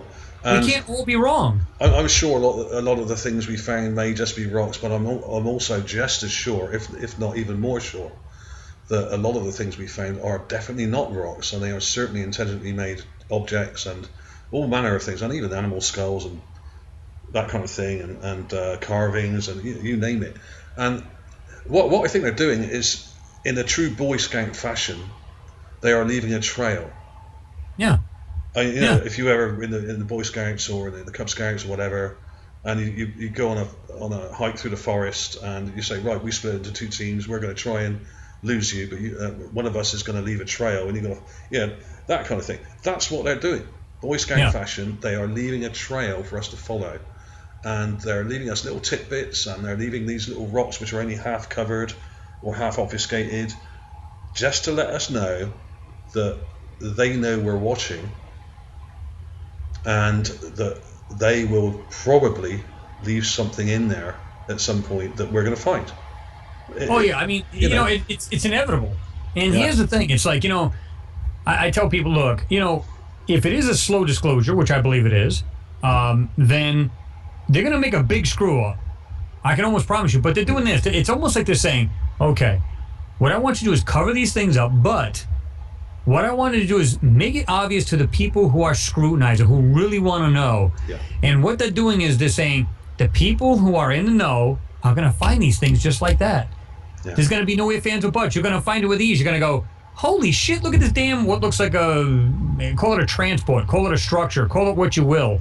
But they're going to go, if you're smart enough and you want to take the time to look through these photos, we're going to show you. Yeah. And most people just go, they just glance through the pictures real quick. Oh, look at the pretty rocks. We're actually on another planet. That is just beautiful. And I agree. However, dig into the photo. And once you dig into it, you're just going to go, good Lord, what the hell's that doing there? And I've said this in my videos. I said, look, I've got like, I don't know, maybe 260 videos, whatever, 270. I forget what it is now. If you only seen one object in all my videos that you said that's truly not a rock, what the hell's it doing there? Yeah, there only has to be one. Only has to be one to be true, and basically, you've only got to be right once, and then everything else becomes possible, basically. And I do think, I think I mentioned this before when we were chatting online before. If you look at the number of people that we've got now, and we're all starting to work together now on our Anomaly Hunter channels now. We're starting to team up, and we're getting quite large, some of our channels. If you put together all us guys that are doing this stuff, guys and girls that are doing these videos and or just doing it as a hobby at home, looking through images, because I get a lot of stuff sent in by my subscribers, and I know Will does, I know you do. You get tip-offs from people, and they send you a link and all this stuff. If you get all these people together, we probably have more people working for us than NASA do, looking at these images. So we have a bigger team than they do. Yep. So if there's something there, we're going to find it. Oh, and I think that's the plan all along. Think about it. These guys, like I said, I think these photos go through a processing. Yeah. And what they do is, like I said, they take this super high def. Okay, what we need to do is go ahead and put half the quality. Take that. Okay, we've got that photo now. Okay, now just go ahead and run it through just put it through the mill. Okay, we need to put obfuscations. All right, you team over there, just cover up what you can. Leave a couple little tidbits out there for the people who really want to see what's going on. We need to make it available to them. So the people that are just glancing over, I call them transients, because those are the ones that will throw stupid comments at you like, dude, it's a rock. When you got people like that, they're transients. They went from maybe a hot rod video to rocks. And they go, this guy's an idiot. And that's fine. Just move on and be done with it. But then you get the people who are like, I really want to see what's in here. I don't have the skills to use Photoshop. I don't have this to do it. I don't have a good computer to really see good resolution. I rely on these guys to do this for me. And those are the people who are jumping out. Now we've got people going, keep them coming. I've got Photoshop. I want to tear this to shreds. And that's the people you want, because it's word of mouth. Word of mouth is very powerful, especially if you ever owned your own business. You know exactly what I'm talking about. Word of mouth. I used to sell electronics, all high-end electronics. Nakamichi, Bose, Kenwood's kind of so-so because they got some good high-end stuff. Macintosh, so on and so forth. And I would sell this stuff in a small stand. It was an 8x8 stand at a flea market. And it'd be nothing for me to make $2,000 profit on the weekend. Why? Word of mouth. I actually had people, like 6 to 8 people that would come over in the morning, early in the morning. What do you got today? What do you got? I'll take those Bose 301s and let me have those Advents you got sitting on the floor. And they'll go, do they sound good? Well, of course. And I'll have an amp there and I'll just play it for them. They go, okay, I'll go ahead and take those. What do you want for those? $500? I'll take those. So, and it's, it's just, it's word of mouth and it's powerful. And if, one person says, man, this is dynamic, and they put it on their site, they put it on somebody else's site, it spreads like wildfire. And that's the key to it. It's not about views for me. It's about getting the word out. And if I do get the views inevitably, I'm okay with that too. But you're getting the views is because people are starting to recognize what's going on, not because you're going, oh, goody. You know, that means shit to me. The fact that we're getting them, it just tells me that there's more and more people getting on board. Yeah, it's great. And I think this is the reason we're doing it. And like I said, if you put everybody together, between our channels and all the main anomaly sort of channels on YouTube, and you get all the people that are helping us out there from all over the world, sending in links and sending images in and saying, you know, they draw a little circle around something and say, what's this? Is this a skull, or is this a block from a building or whatever? This is happening all the time, and there's a constant flow of information going on here, and it's growing steadily, and it has been growing steadily now, especially over the last few months for all our channels. I think there's been a bit of a boost recently. And I think mainly every time that there's a new mission where we get to somewhere like Pluto, or there's a new thing like a while back with the Comet 6MP, every time this happens, a whole load more people come on board. And I've really noticed it, especially when India joined in the Mars race. You know, my subscribers just went whoosh. You know, over in a few days, it's like they just switched the lights on there. You know, yeah, that was crazy. I had I was getting hundreds a day for a few days, a lot more than I normally get. And there was a huge surge in interest from that part of the world.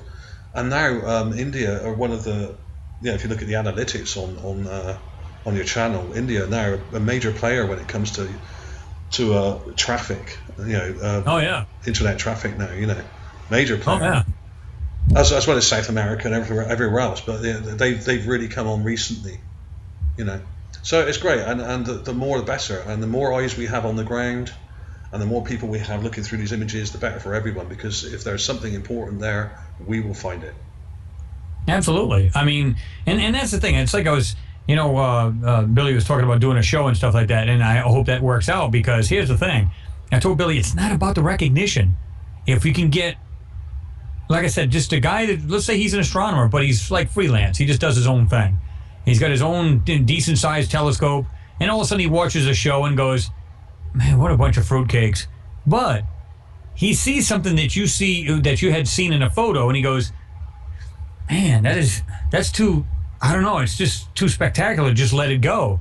Let me check it out myself. Or there's a guy who's maybe he worked for the law. Maybe he's a photo forensics.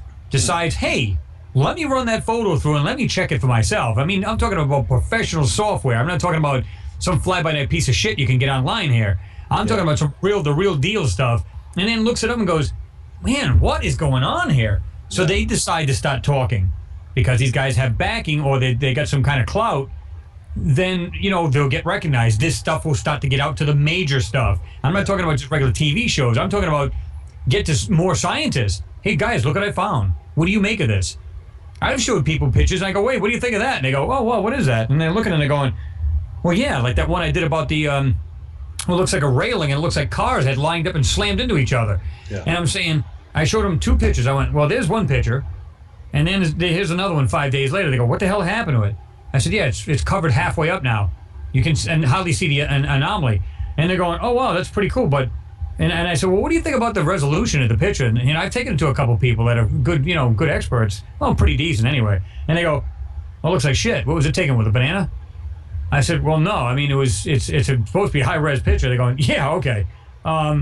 So then I go, they go, well, where's that from? What state is that from? I said, that's from Mars.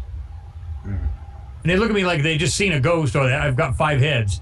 And I go, no, you don't. And they go, but that looks like a car. Is it your pareidolia playing games with you? Or is it something actually there? It's actually there, yeah. I mean, people just automatically dismiss it. It's got to be pareidolia. How can it possibly be a vehicle on Mars? I didn't say it had to be exactly like ours. And how do we know it? Let's say it's something similar to what we've got. How do we know that these things don't run on plutonium? Exactly. They don't run on something totally different than what we've got. Yeah. And this is the argument. And the thing is, I had a guy the other day, I mean, one of my top videos is getting badly trolled because it's been picked up by a load of websites out there which are probably nothing to do with what we do, really. and it's become a bit of a sort of school playground where people are just laying the boot in, really. But it's doing extremely well. It's called Mars Ship Confirmed from Space. Mm-hmm. Now, that's actually a part 2. It was of a 2-part video, and the first part was only like 2 or 3 minutes long, and it just concentrated on that main thing there. And then I did a sort of in-depth look at it, and I also looked at some of the other boat objects and possible ships that I found in a sort of compilation video. And it's quite long, it's about half an hour long. And it's surprising that people keep saying that isn't a boat, and I'm thinking, well, which boat are you talking about? There's 5 or 6 possible boats in this video. And most people, they just look at the cover image. Now, the cover image is not of a boat on Mars. It's actually of a ship in the Namib Desert on Earth, on the West African coast.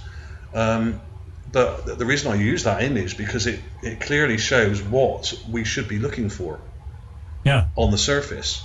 Something half buried and rusty. You know, a huge, great big hulking ship, mostly buried in sand, with a kind of sand dune kind of over one half of it.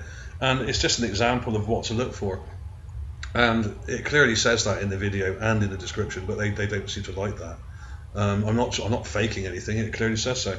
But yeah, a lot of these people are saying, well, they haven't got boats on Mars. That surely they would have spaceships. Why? And I'm thinking, well, yeah, they probably did have spaceships, but you don't just have spaceships. I mean, we have everything down here. We have spaceships, we have ships, we have submarines, we have normal aircraft, we have cars, we have motorcycles, we have the whole shebang. Well, we have a little of both. We have a little of all because we got a hell of a pendulum swing because we've got antiquity. Exactly. We've got pyramids, and yet we have spaceships. So why is it hard to believe that anything in between could be up there too? And here's the thing: I threw this analogy or this possibility rather.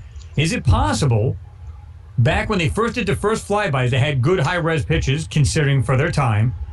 Or when they had the Viking lander back in 1975 take a look around, is it possible they seen what looked like vehicles, structures, so on and so forth? And that's what we copied ours off of.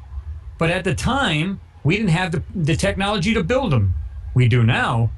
Is it possible they just happen to say, what the hell is that? Well, I don't know. It's got wheels. It's got to be a transportation device.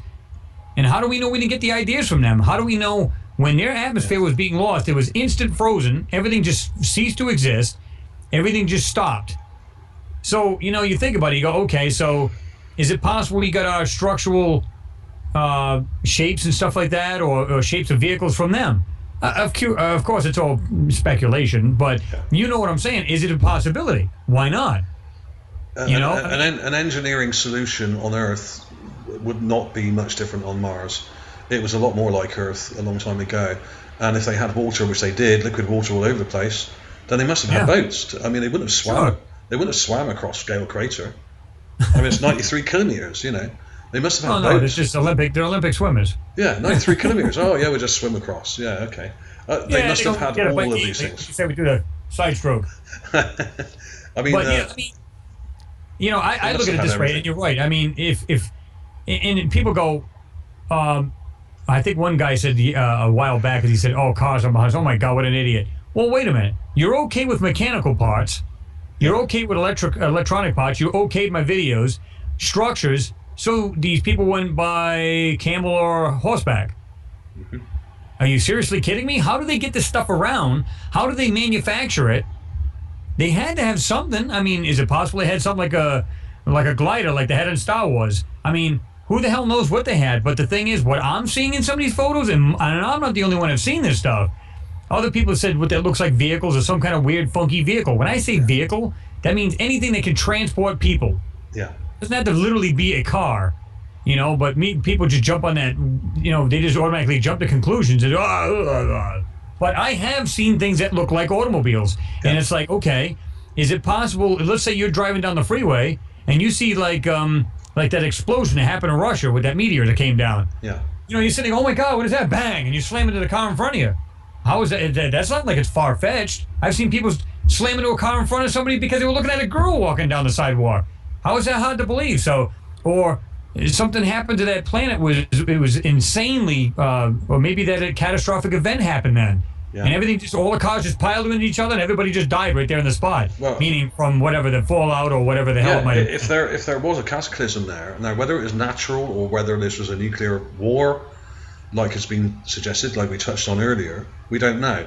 But there was a big explosion on Mars in 1941, and this is very important because this is a date we can actually work to here, and we can actually start to look at these objects on the ground and now understand why a lot of them don't look that old. A lot of these things don't look millions of years old. They look less than 100 years old. Yep. And are in reasonably good shape, some of these things, and a lot of them are obviously rusty or half buried or smashed up. But the preservation on these things is really good.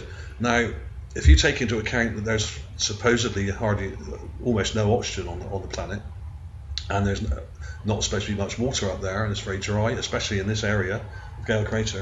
If you take those things into account, if an animal was to die in those conditions, it would freeze dry. Yep.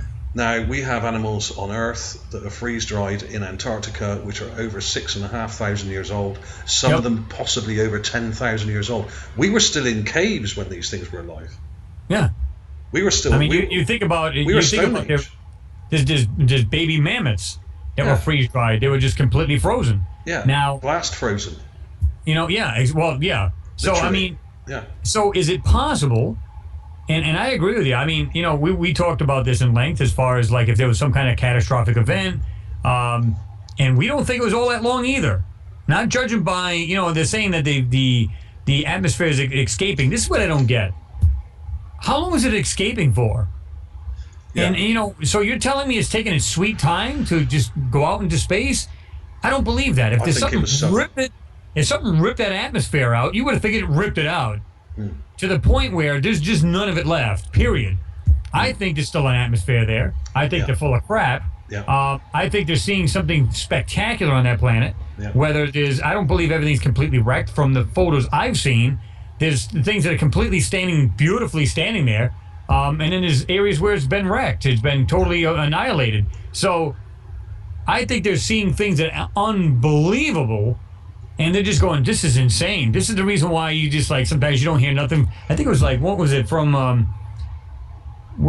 Sol 127, or from 127, but it went from like 109 to like 127. There was no sols in between it. Yeah. So, in a lot of times this rover does, and I've done a video on this, with the rover, its average speed is 98 feet per hour.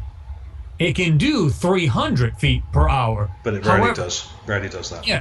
Because of the terrain, weather, whatever it may be, it's going to go a lot slower.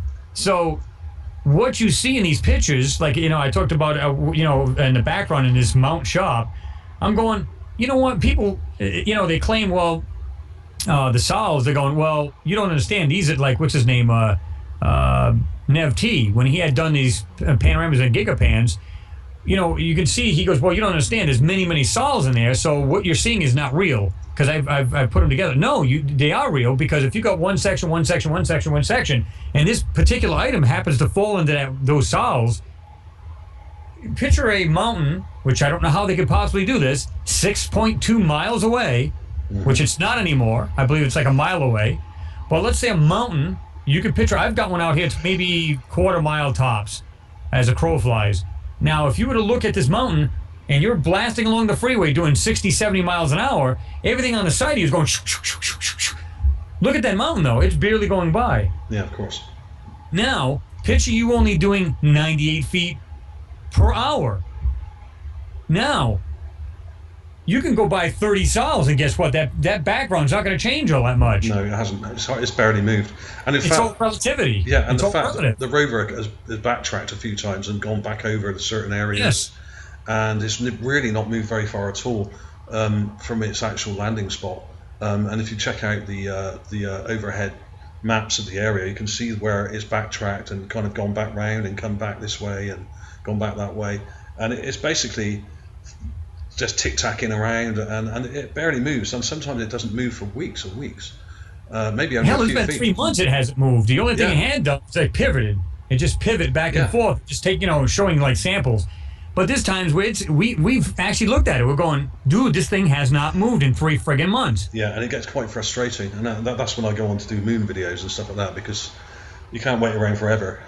So I think, well, if it's not going to move, I'm going to do some stuff on the moon or somewhere else for a while, and then come back to it. But the thing is, I mean, I figured out really early on. I think the main image that that sold me, as soon as I downloaded this image, I think it was one of the first really large sort of panoramic shots that we got of Mars, and I think it was called the John Klein image, the John Klein location, and it's basically a stitch together of a whole bunch of images which were taken at Christmas a couple of years back, and it's in perfect HD as well, and it's not been obfuscated, and it's perfectly clear.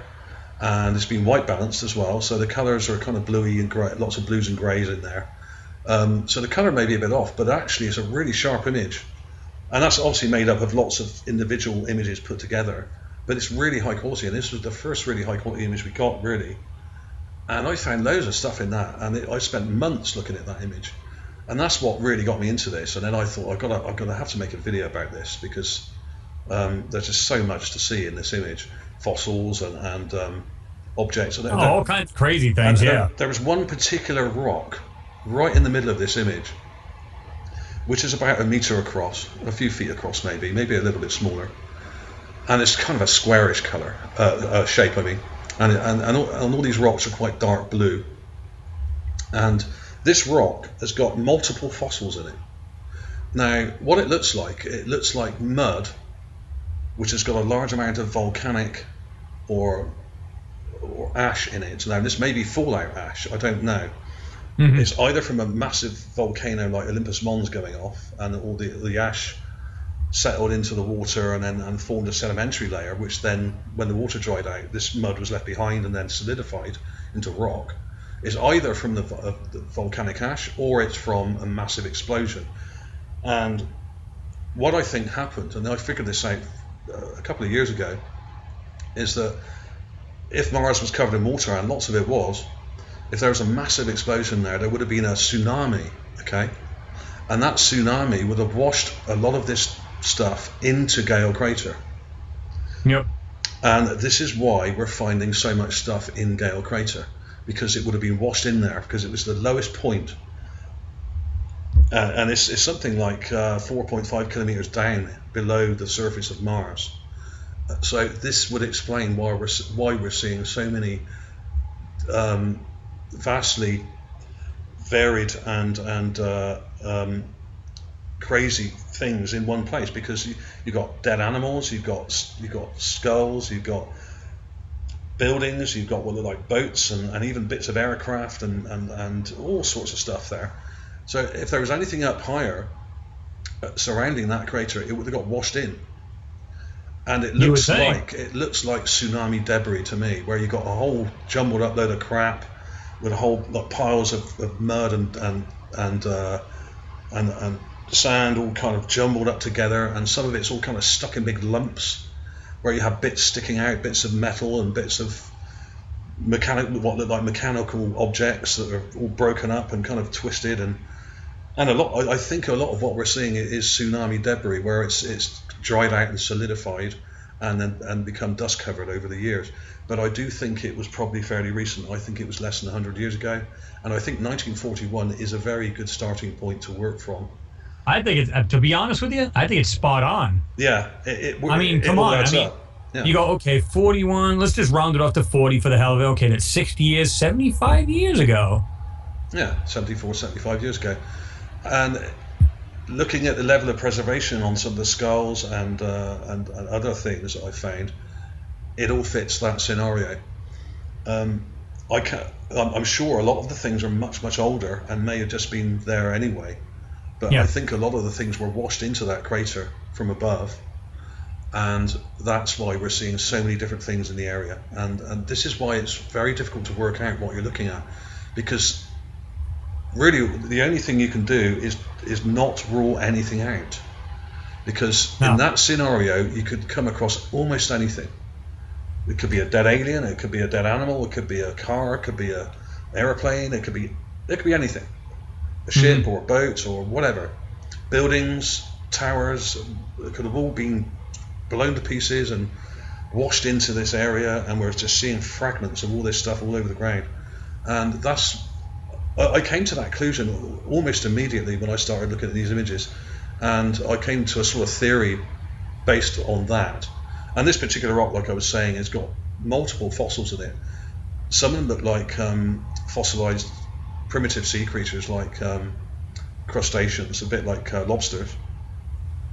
But there's also what looks like to be a fossilized rat or some kind of rodent right in the middle of this rock. So you've got what looks like a fossilized rodent, and then there's a kind of fossilized lobster here, and there's another weird sort of sea creature here, which is similar to a lobster or some sort of crayfish or something. And there looks like there's other fish remains and other creature remains, all stuck into what would have been a lump of wet mud, which is a deep blue color, which may be full of ash and whatever debris from the explosion, and it's all solidified together in one big lump. So, well, I'm not even surprised. I mean, and then they're seeing, what looks like glass in a lot of places. And what do you usually get from high heat when you add it to rock? Exactly. You get glass. So, and here's another thing that might bake your noodle a little bit. Look up Wikipedia, just for the hell of it. Look up nuclear fallout debris, what color it may be. Yeah. I did this the other day. Anywhere from a dark gray to a brown. Now, what really blew my mind was that you can see some photos of the Curiosity Rover where it's actually and moved its wheels back and forth.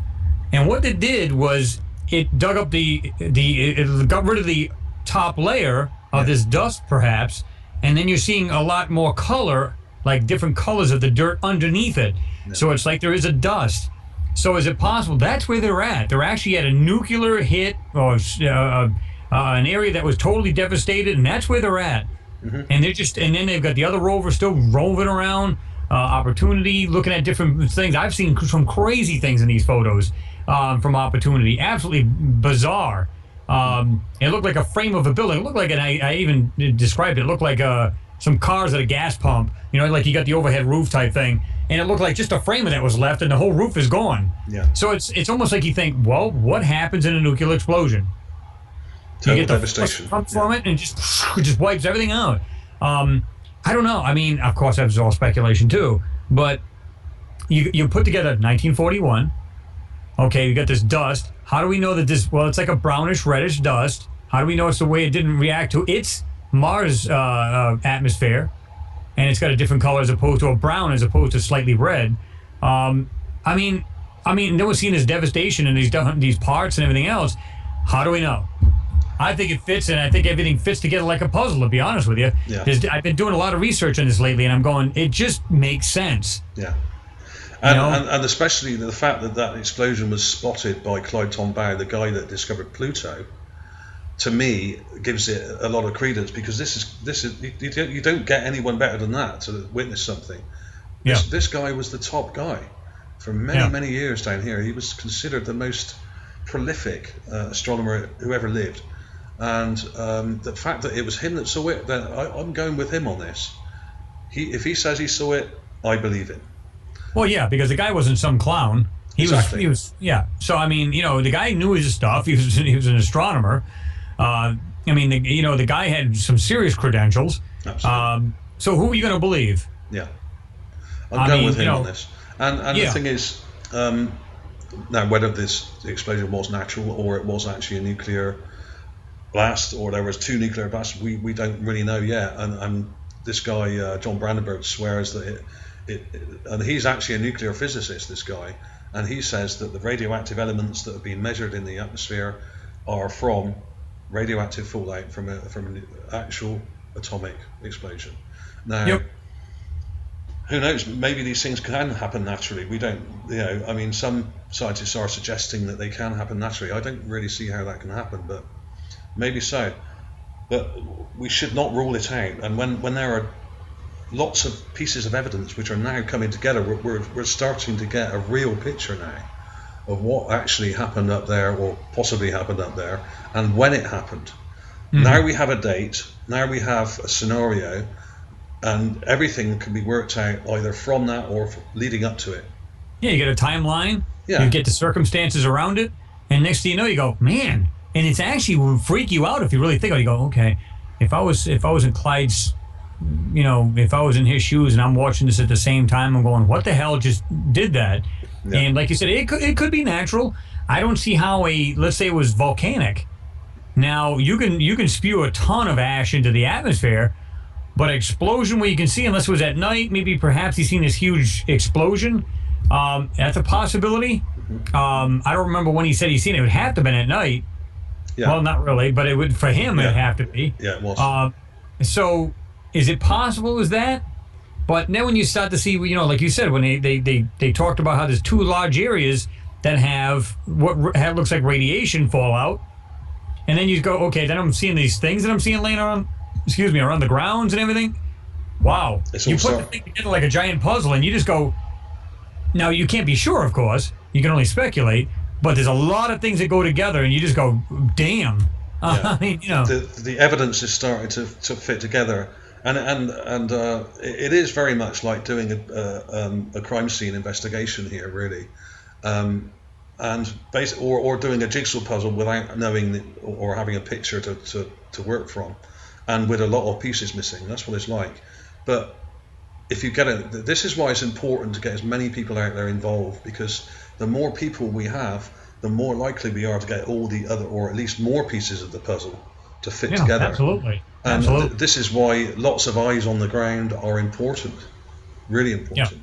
I think more people get on board, the better it is. And who knows, maybe they have their theory about what might have happened. Me personally, I've been like I said, from what you've seen in the pictures you've done, the photos I've done, everybody else has been doing, you got Will, you got all of these people doing all of these, just the little pieces, and you go, okay, why does it look like it's been tossed about? Yeah. Doesn't matter what it is. Why does it look like it's been tossed about?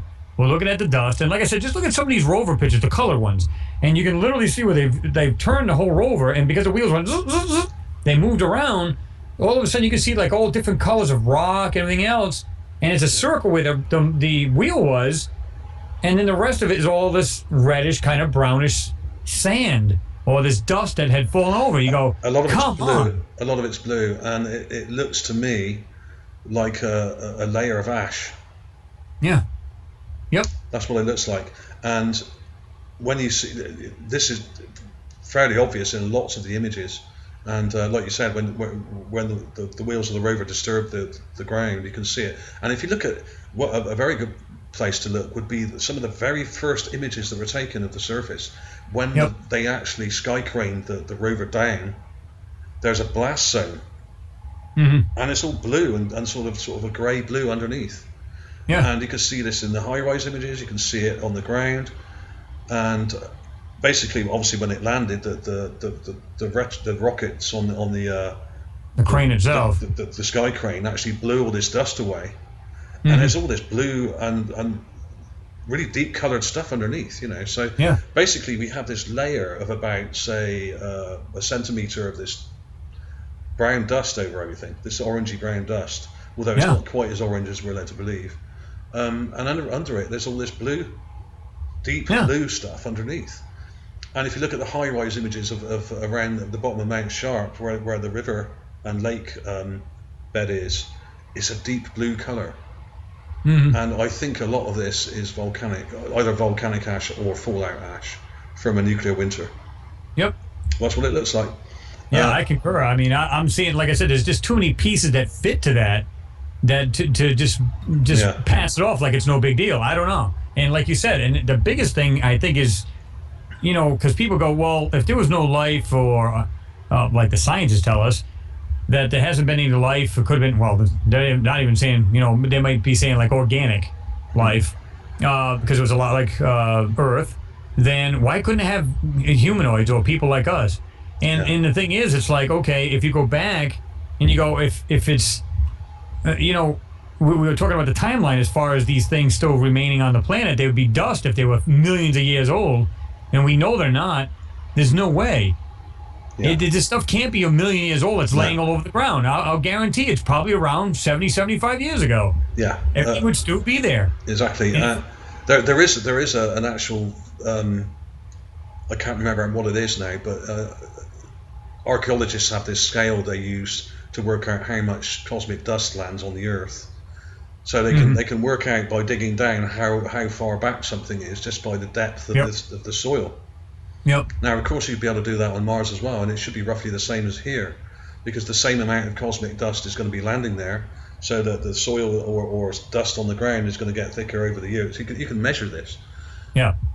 It should be possible to work out exactly how long ago this stuff was buried by just digging down. They already know. They already know it. They must do. They wouldn't have to dig very far. No. And like I said, they've done this test back in the Viking days.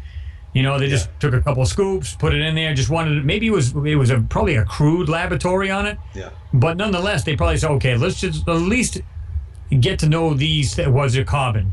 Was there, maybe we'll see some microbial stuff in there. Maybe there was, because I don't know if I'm trying to remember what instruments they had on there, but if they added heat like this, the Curiosity does, and they see what gets exposed, like a gases, they can tell.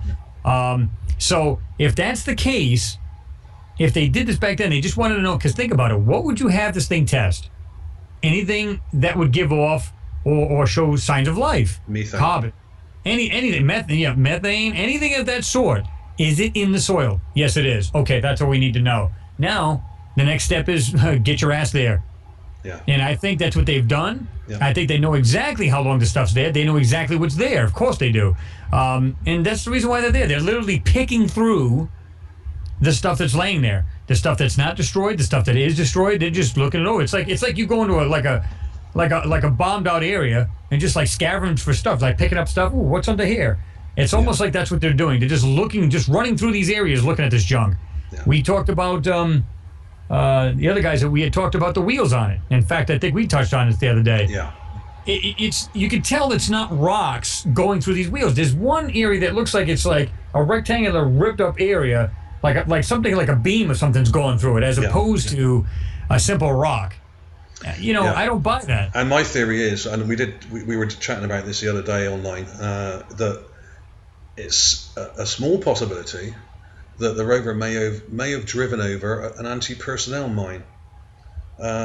Because I have found, and I know, you remember the ball that hit the press, the ball on Mars. Yeah. Probably 6 months ago. Probably it was sometime last year anyway.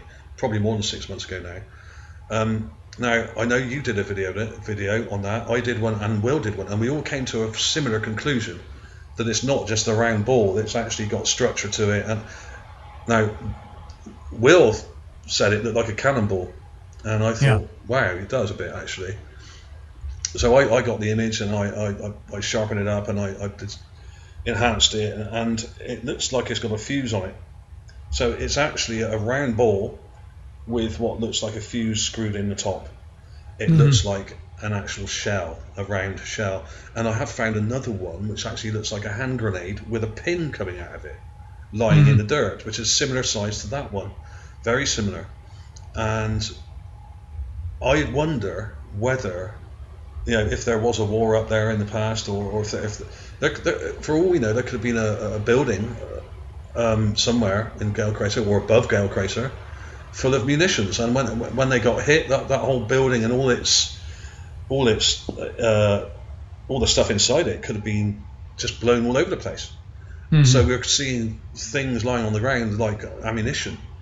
Now, if that's the case, there is a small possibility that the rover could have driven over an unexploded device, which could have blown a hole through that wheel, which looks like it's been blown through, or at least it looks, like you said, like a sharp metal object has been punched through it.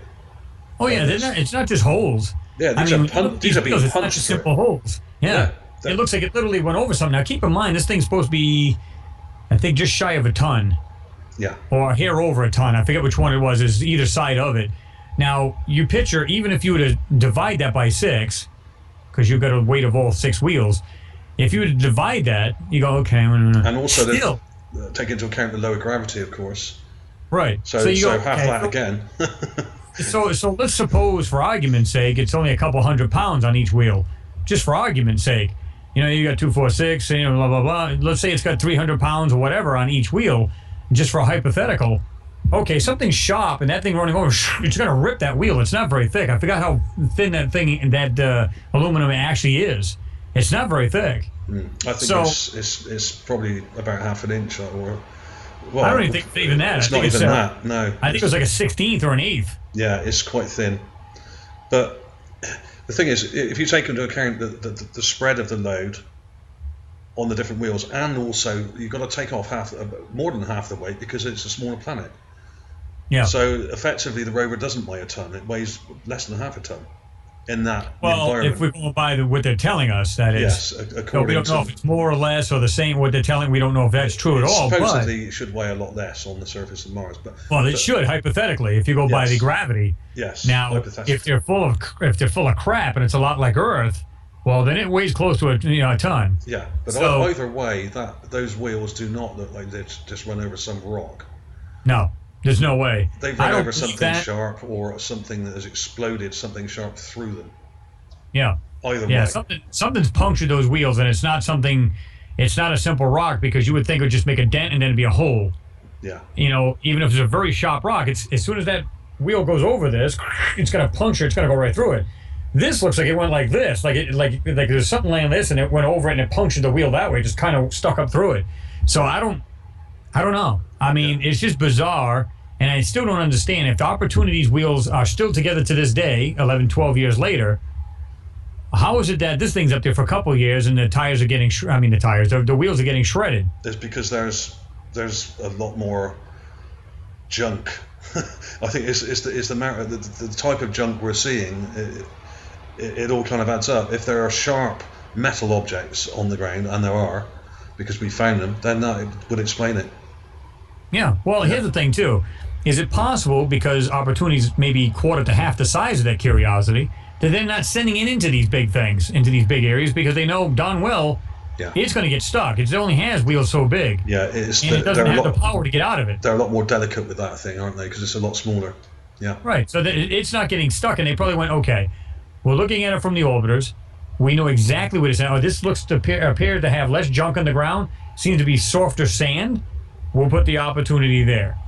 And we'll put the Spirit, and of course the Spirit got stuck, and it's really soft sand. If you've seen the last video of that thing, it just buried itself, and that was the end of it. Yeah. Now, is it true, or is it still going on too, and they're just keeping that hush?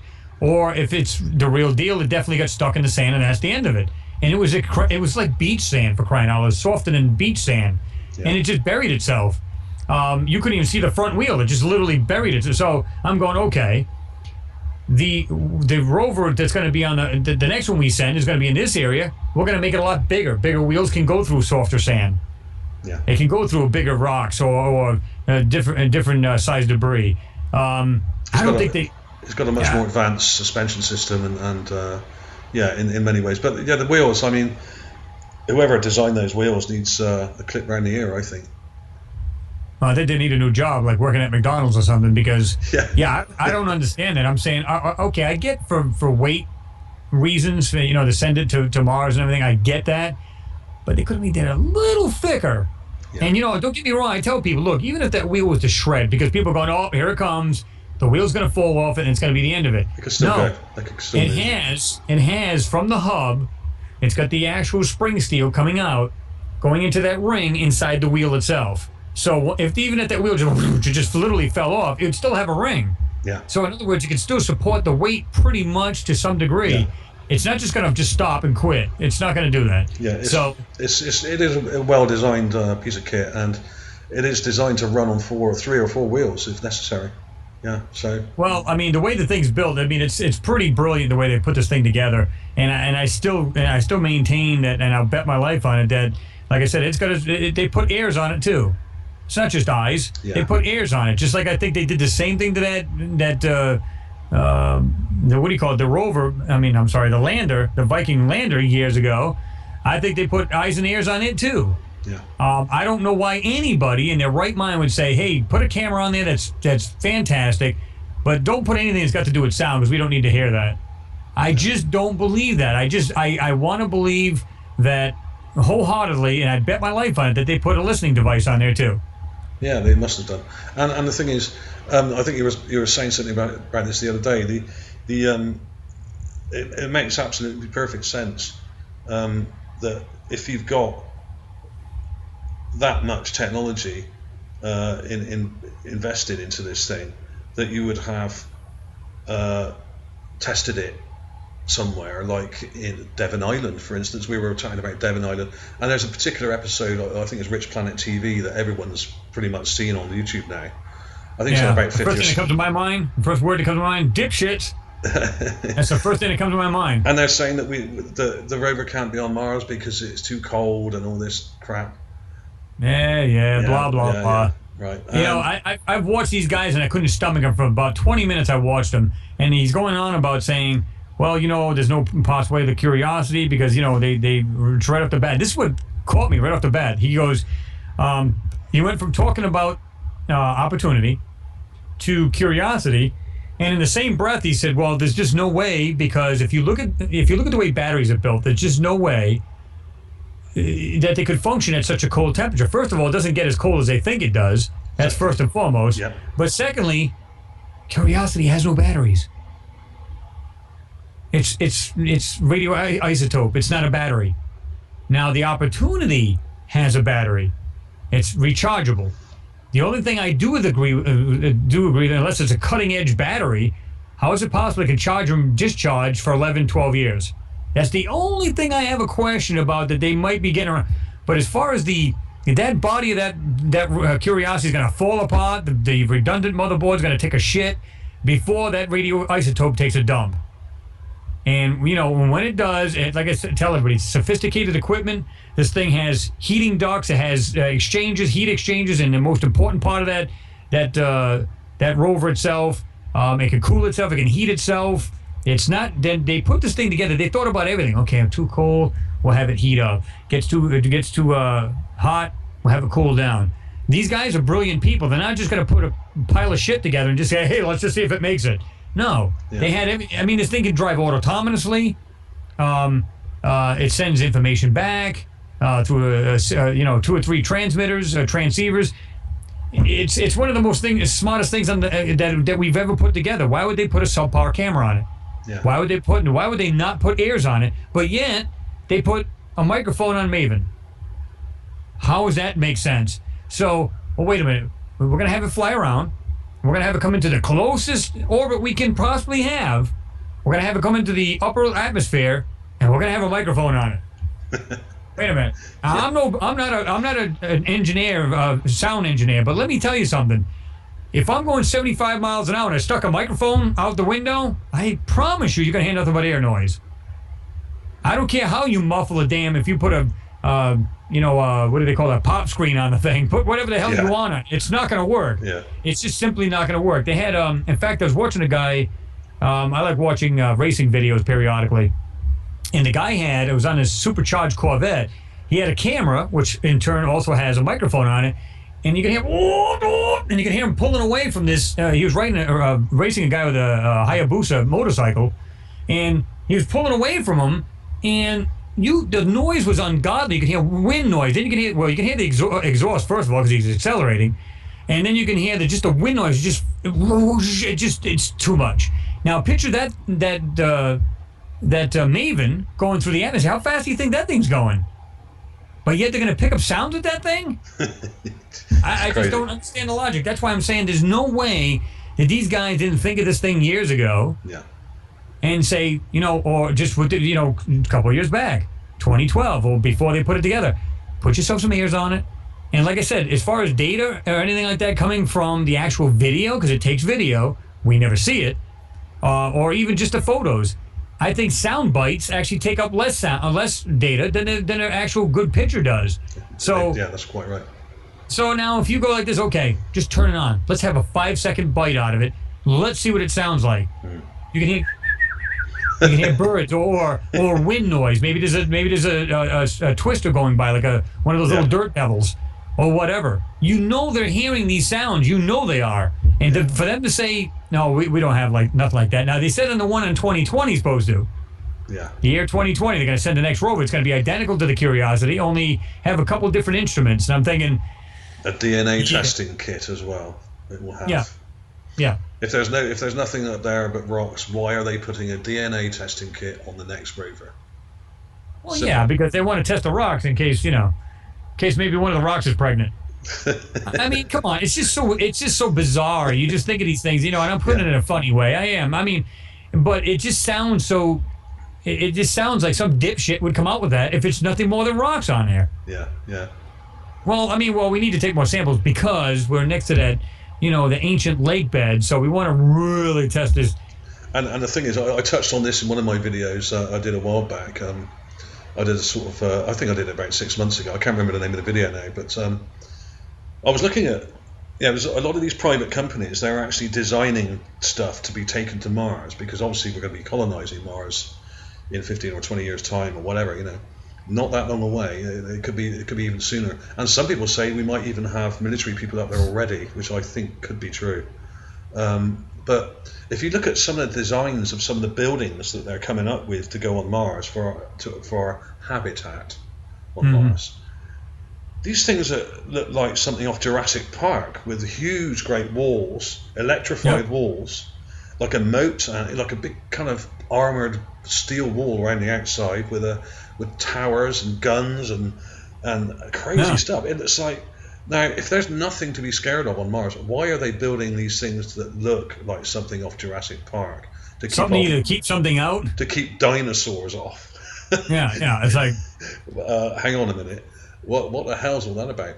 Now, these obviously not all these designs will be accepted, of course, but we don't know. I mean, they could just send us pictures down of some normal-looking crate or whatever. They just dump on the surface and they just live in that crate, and then they get another crate dumped on the surface and they live in that crate.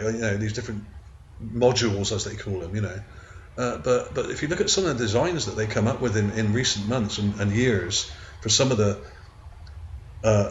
habitats on Mars, they look like huge armored castles, designed to keep out huge dangerous creatures. They do not look like just a normal habitat, like with a dome or a glass dome and a greenhouse.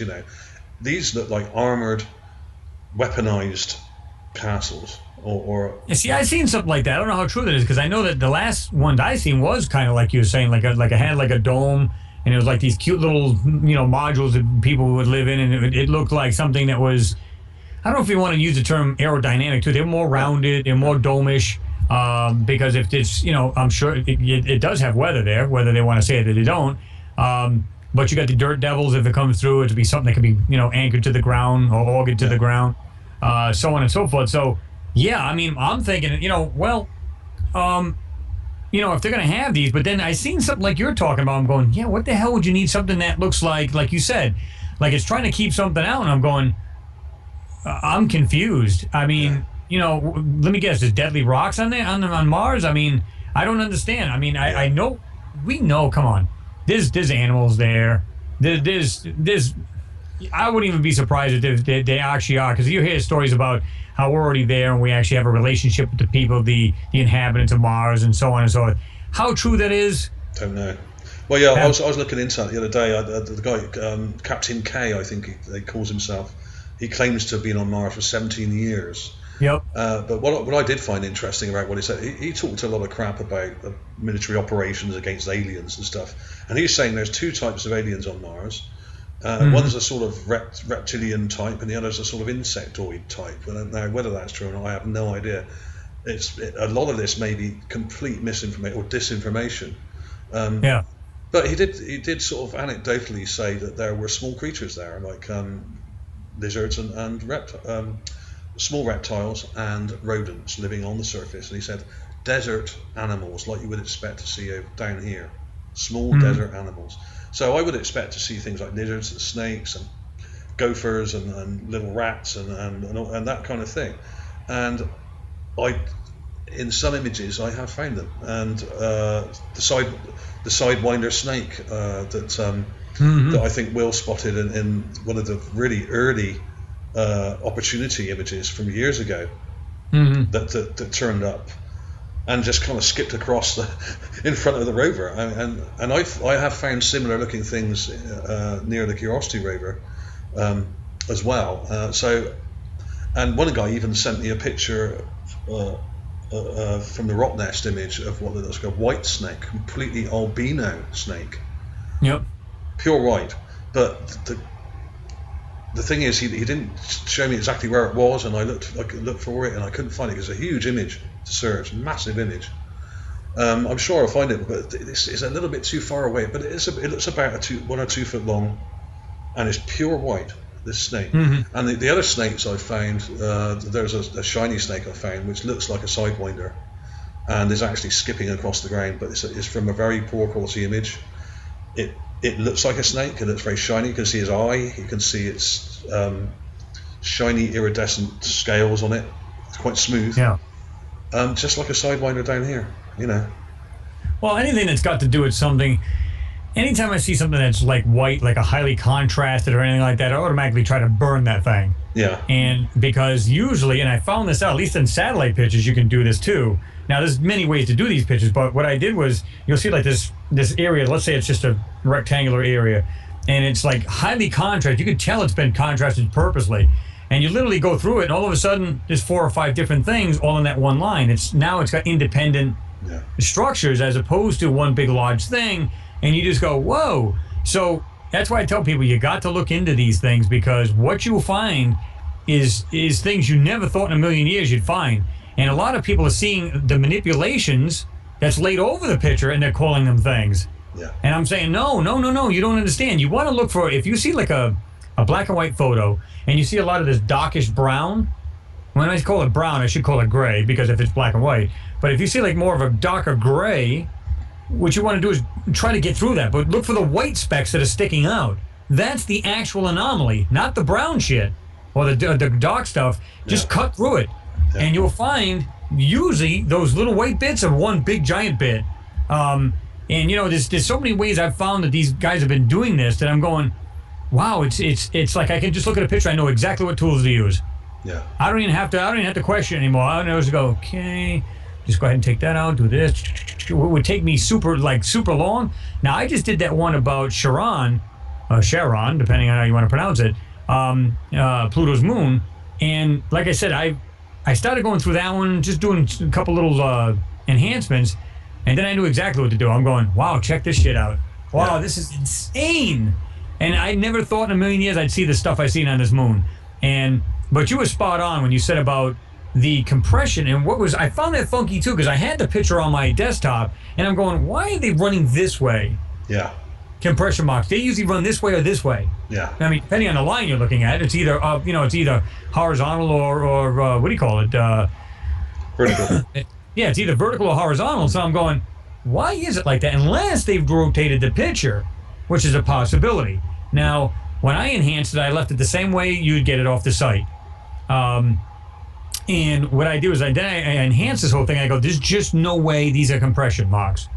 And it's like I showed you that small little tidbit through Facebook. I said, do these look like compression marks to you? There weren't any on that part, I could see. And there's just no way. You just go, there's shapes there. Yeah. There's no way. So what they're doing is they're taking this, they're CGIing this shit over it, and then they're putting these patterns on here so to get rid of any individuality, any kind of detail as far as structure-wise. Yeah. And it's to throw off the eyeballs. And I'm saying these are not actually in the photo; they're being added.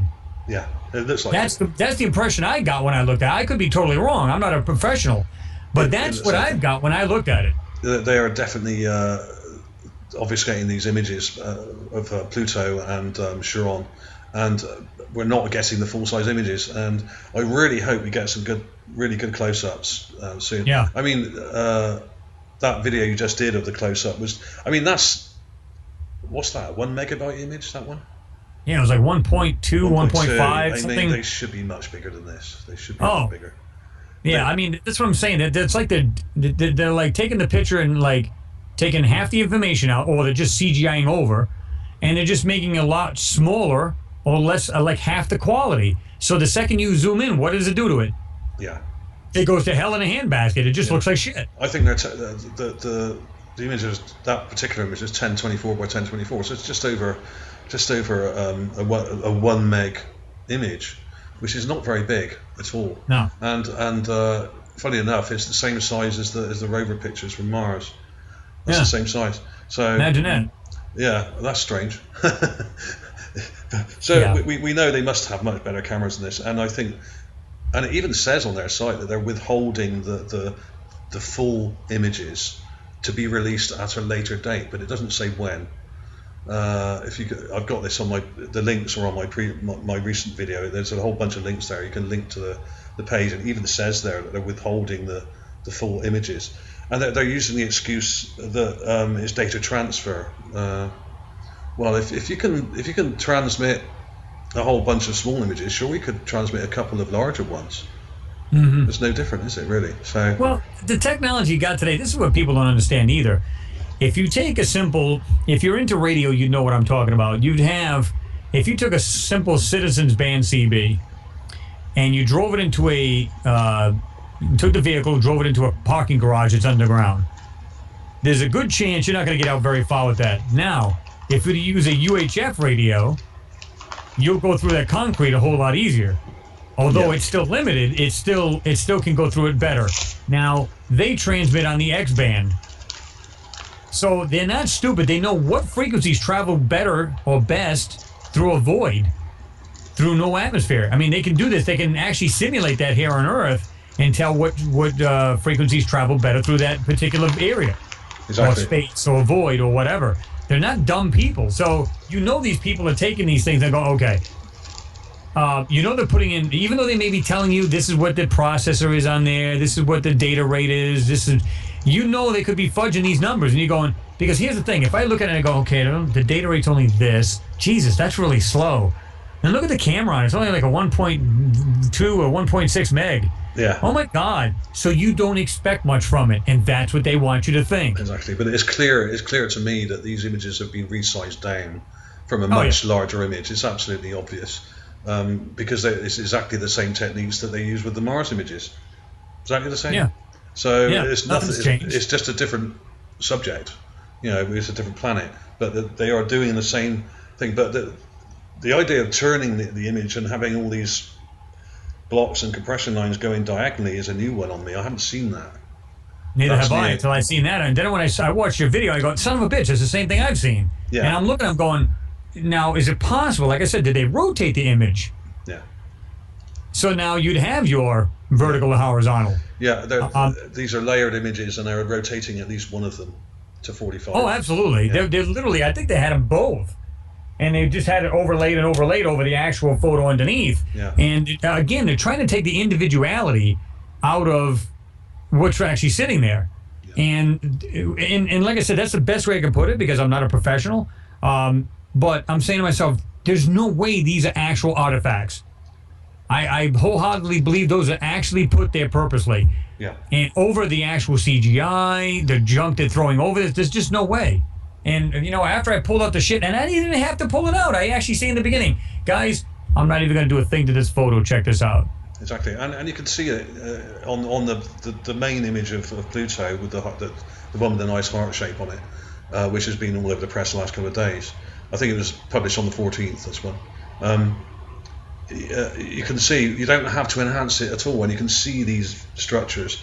And of course, when you really push the enhancements, you get a lot of these blocks coming out, and a lot of the blocks are probably where the image has been obfuscated by NASA, but there are some there which show up before you do anything, and I think some of them are actually real structures.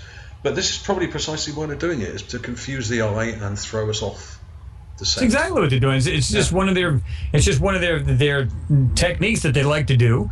Yeah. It's just one of the things to screw, because patterns could mess with your eyes in a big way, and that's a fact.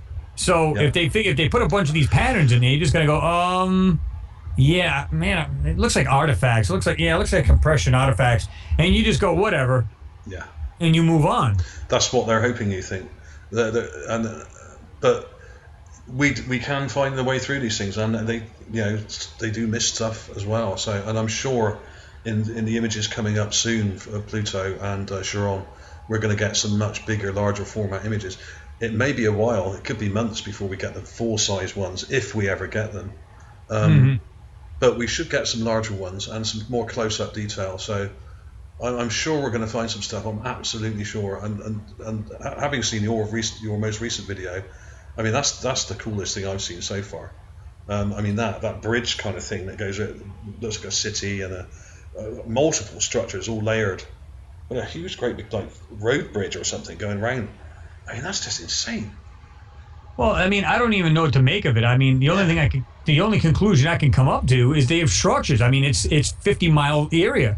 Yeah, they're big. 50, 60 miles. They're just very large. And if this, with a low gravity like it has there, I mean, it would be possible to build massive structures. Huge. Oh, yeah, you could build them miles high as opposed to feet. Exactly. So, and the other thing is, too, it's like when you, and I don't know when I'll put this video out as far as that Charon. I'm not sure when I'll put that one out. But I might put it out maybe Sunday, Monday, something like that, to give these people time to look at the other one. And when we put this one out, a few days is probably best. Yeah, that's what I usually do. I usually space them out, so this way here, everybody gets a chance to watch each one, and I just jump over one to the other. And the thing is, it's like, I don't know how many photos I can tell you that every time I just start off, it's just a simple thing. Let me just start doing it. What the hell is that? I had that WTF moment, like, oh my God. Because you're just going, you're not expecting to find a thing. You're just not. You're just thinking it's going to be probably compression garbage, or it's going to be whatever, or it's going to be a rock, depending on the picture you're looking at. And I'm just going, probably nothing. What the hell is that? Yeah. Holy shit. And it's like, and this is one of them. This moon caught me off guard big time. Yeah. I did not think in a million years I'd find the crap that I found in this thing. And I'm going, I seen that you had done it. I already started enhancing it. And I'm saying, wait a minute.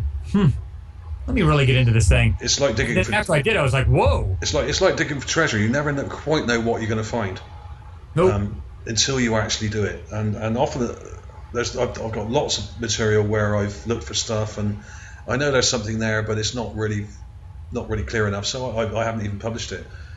People think I just publish everything I find. I don't. I've got tons of stuff I haven't published because it's not quite clear enough, or not big enough, or whatever.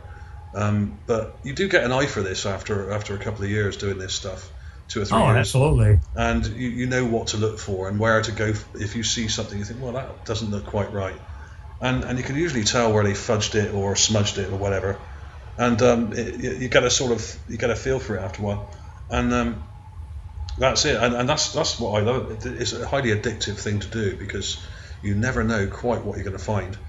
And sometimes you get lucky and you find a massive structure, and this is one of the best I've seen actually in recent months. This one you've just found, and I'm just looking forward to the next load of images that come through now. Oh yeah, I mean, I don't think we're going to see too many of the moon, Charon. I don't think we're going to see a whole lot of that one coming up. I think what's going to happen is you're going to see a lot more obfuscations and a lot of manipulation. You're going to see a lot more of it. Yeah. Because what I found in that thing, I never in a million years, I never thought, even on Pluto itself, I'm saying, well, just see what the hell. And I'm going, this is manipulated big time, as usual, just like the ones on Mars, same damn way. And I'm saying, I'm not falling for this crap. And I started going to town on it, and I'm going, what the hell is that? And again, I mean, and I tell people in the video, don't go thinking it's structures like we have here. People assume, oh, that's not a house. What the? Why would it be a house? Why do people make the assumption that it's going to be their architectural structures are going to be just like ours? They can be very different. Think it's going to be just like it? Why? How do you know that? But I don't know. I mean, they can't be. Think about it. You got to think. What would be the easiest thing to make? A box. Yeah. A rectangle. That's the easiest design going. I mean, as opposed to a nice flashy dome or, something that's going to take more to support it.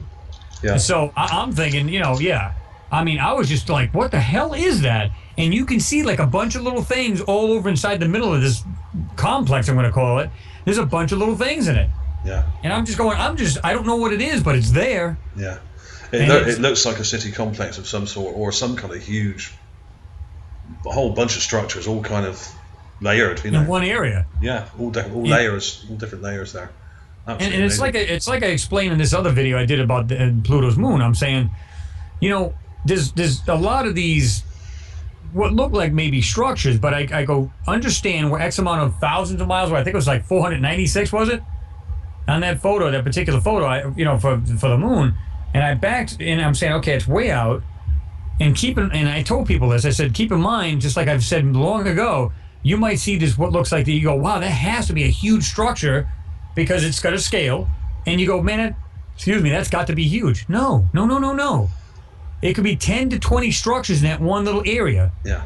But it looks like a big blob. Because you're so far out, you're not going to see these fine details. You're just not going to see it. You're going to see things combined. I've done this in a video about Manhattan Island. Yeah, I saw that. Where I purposely blurred it. Yeah.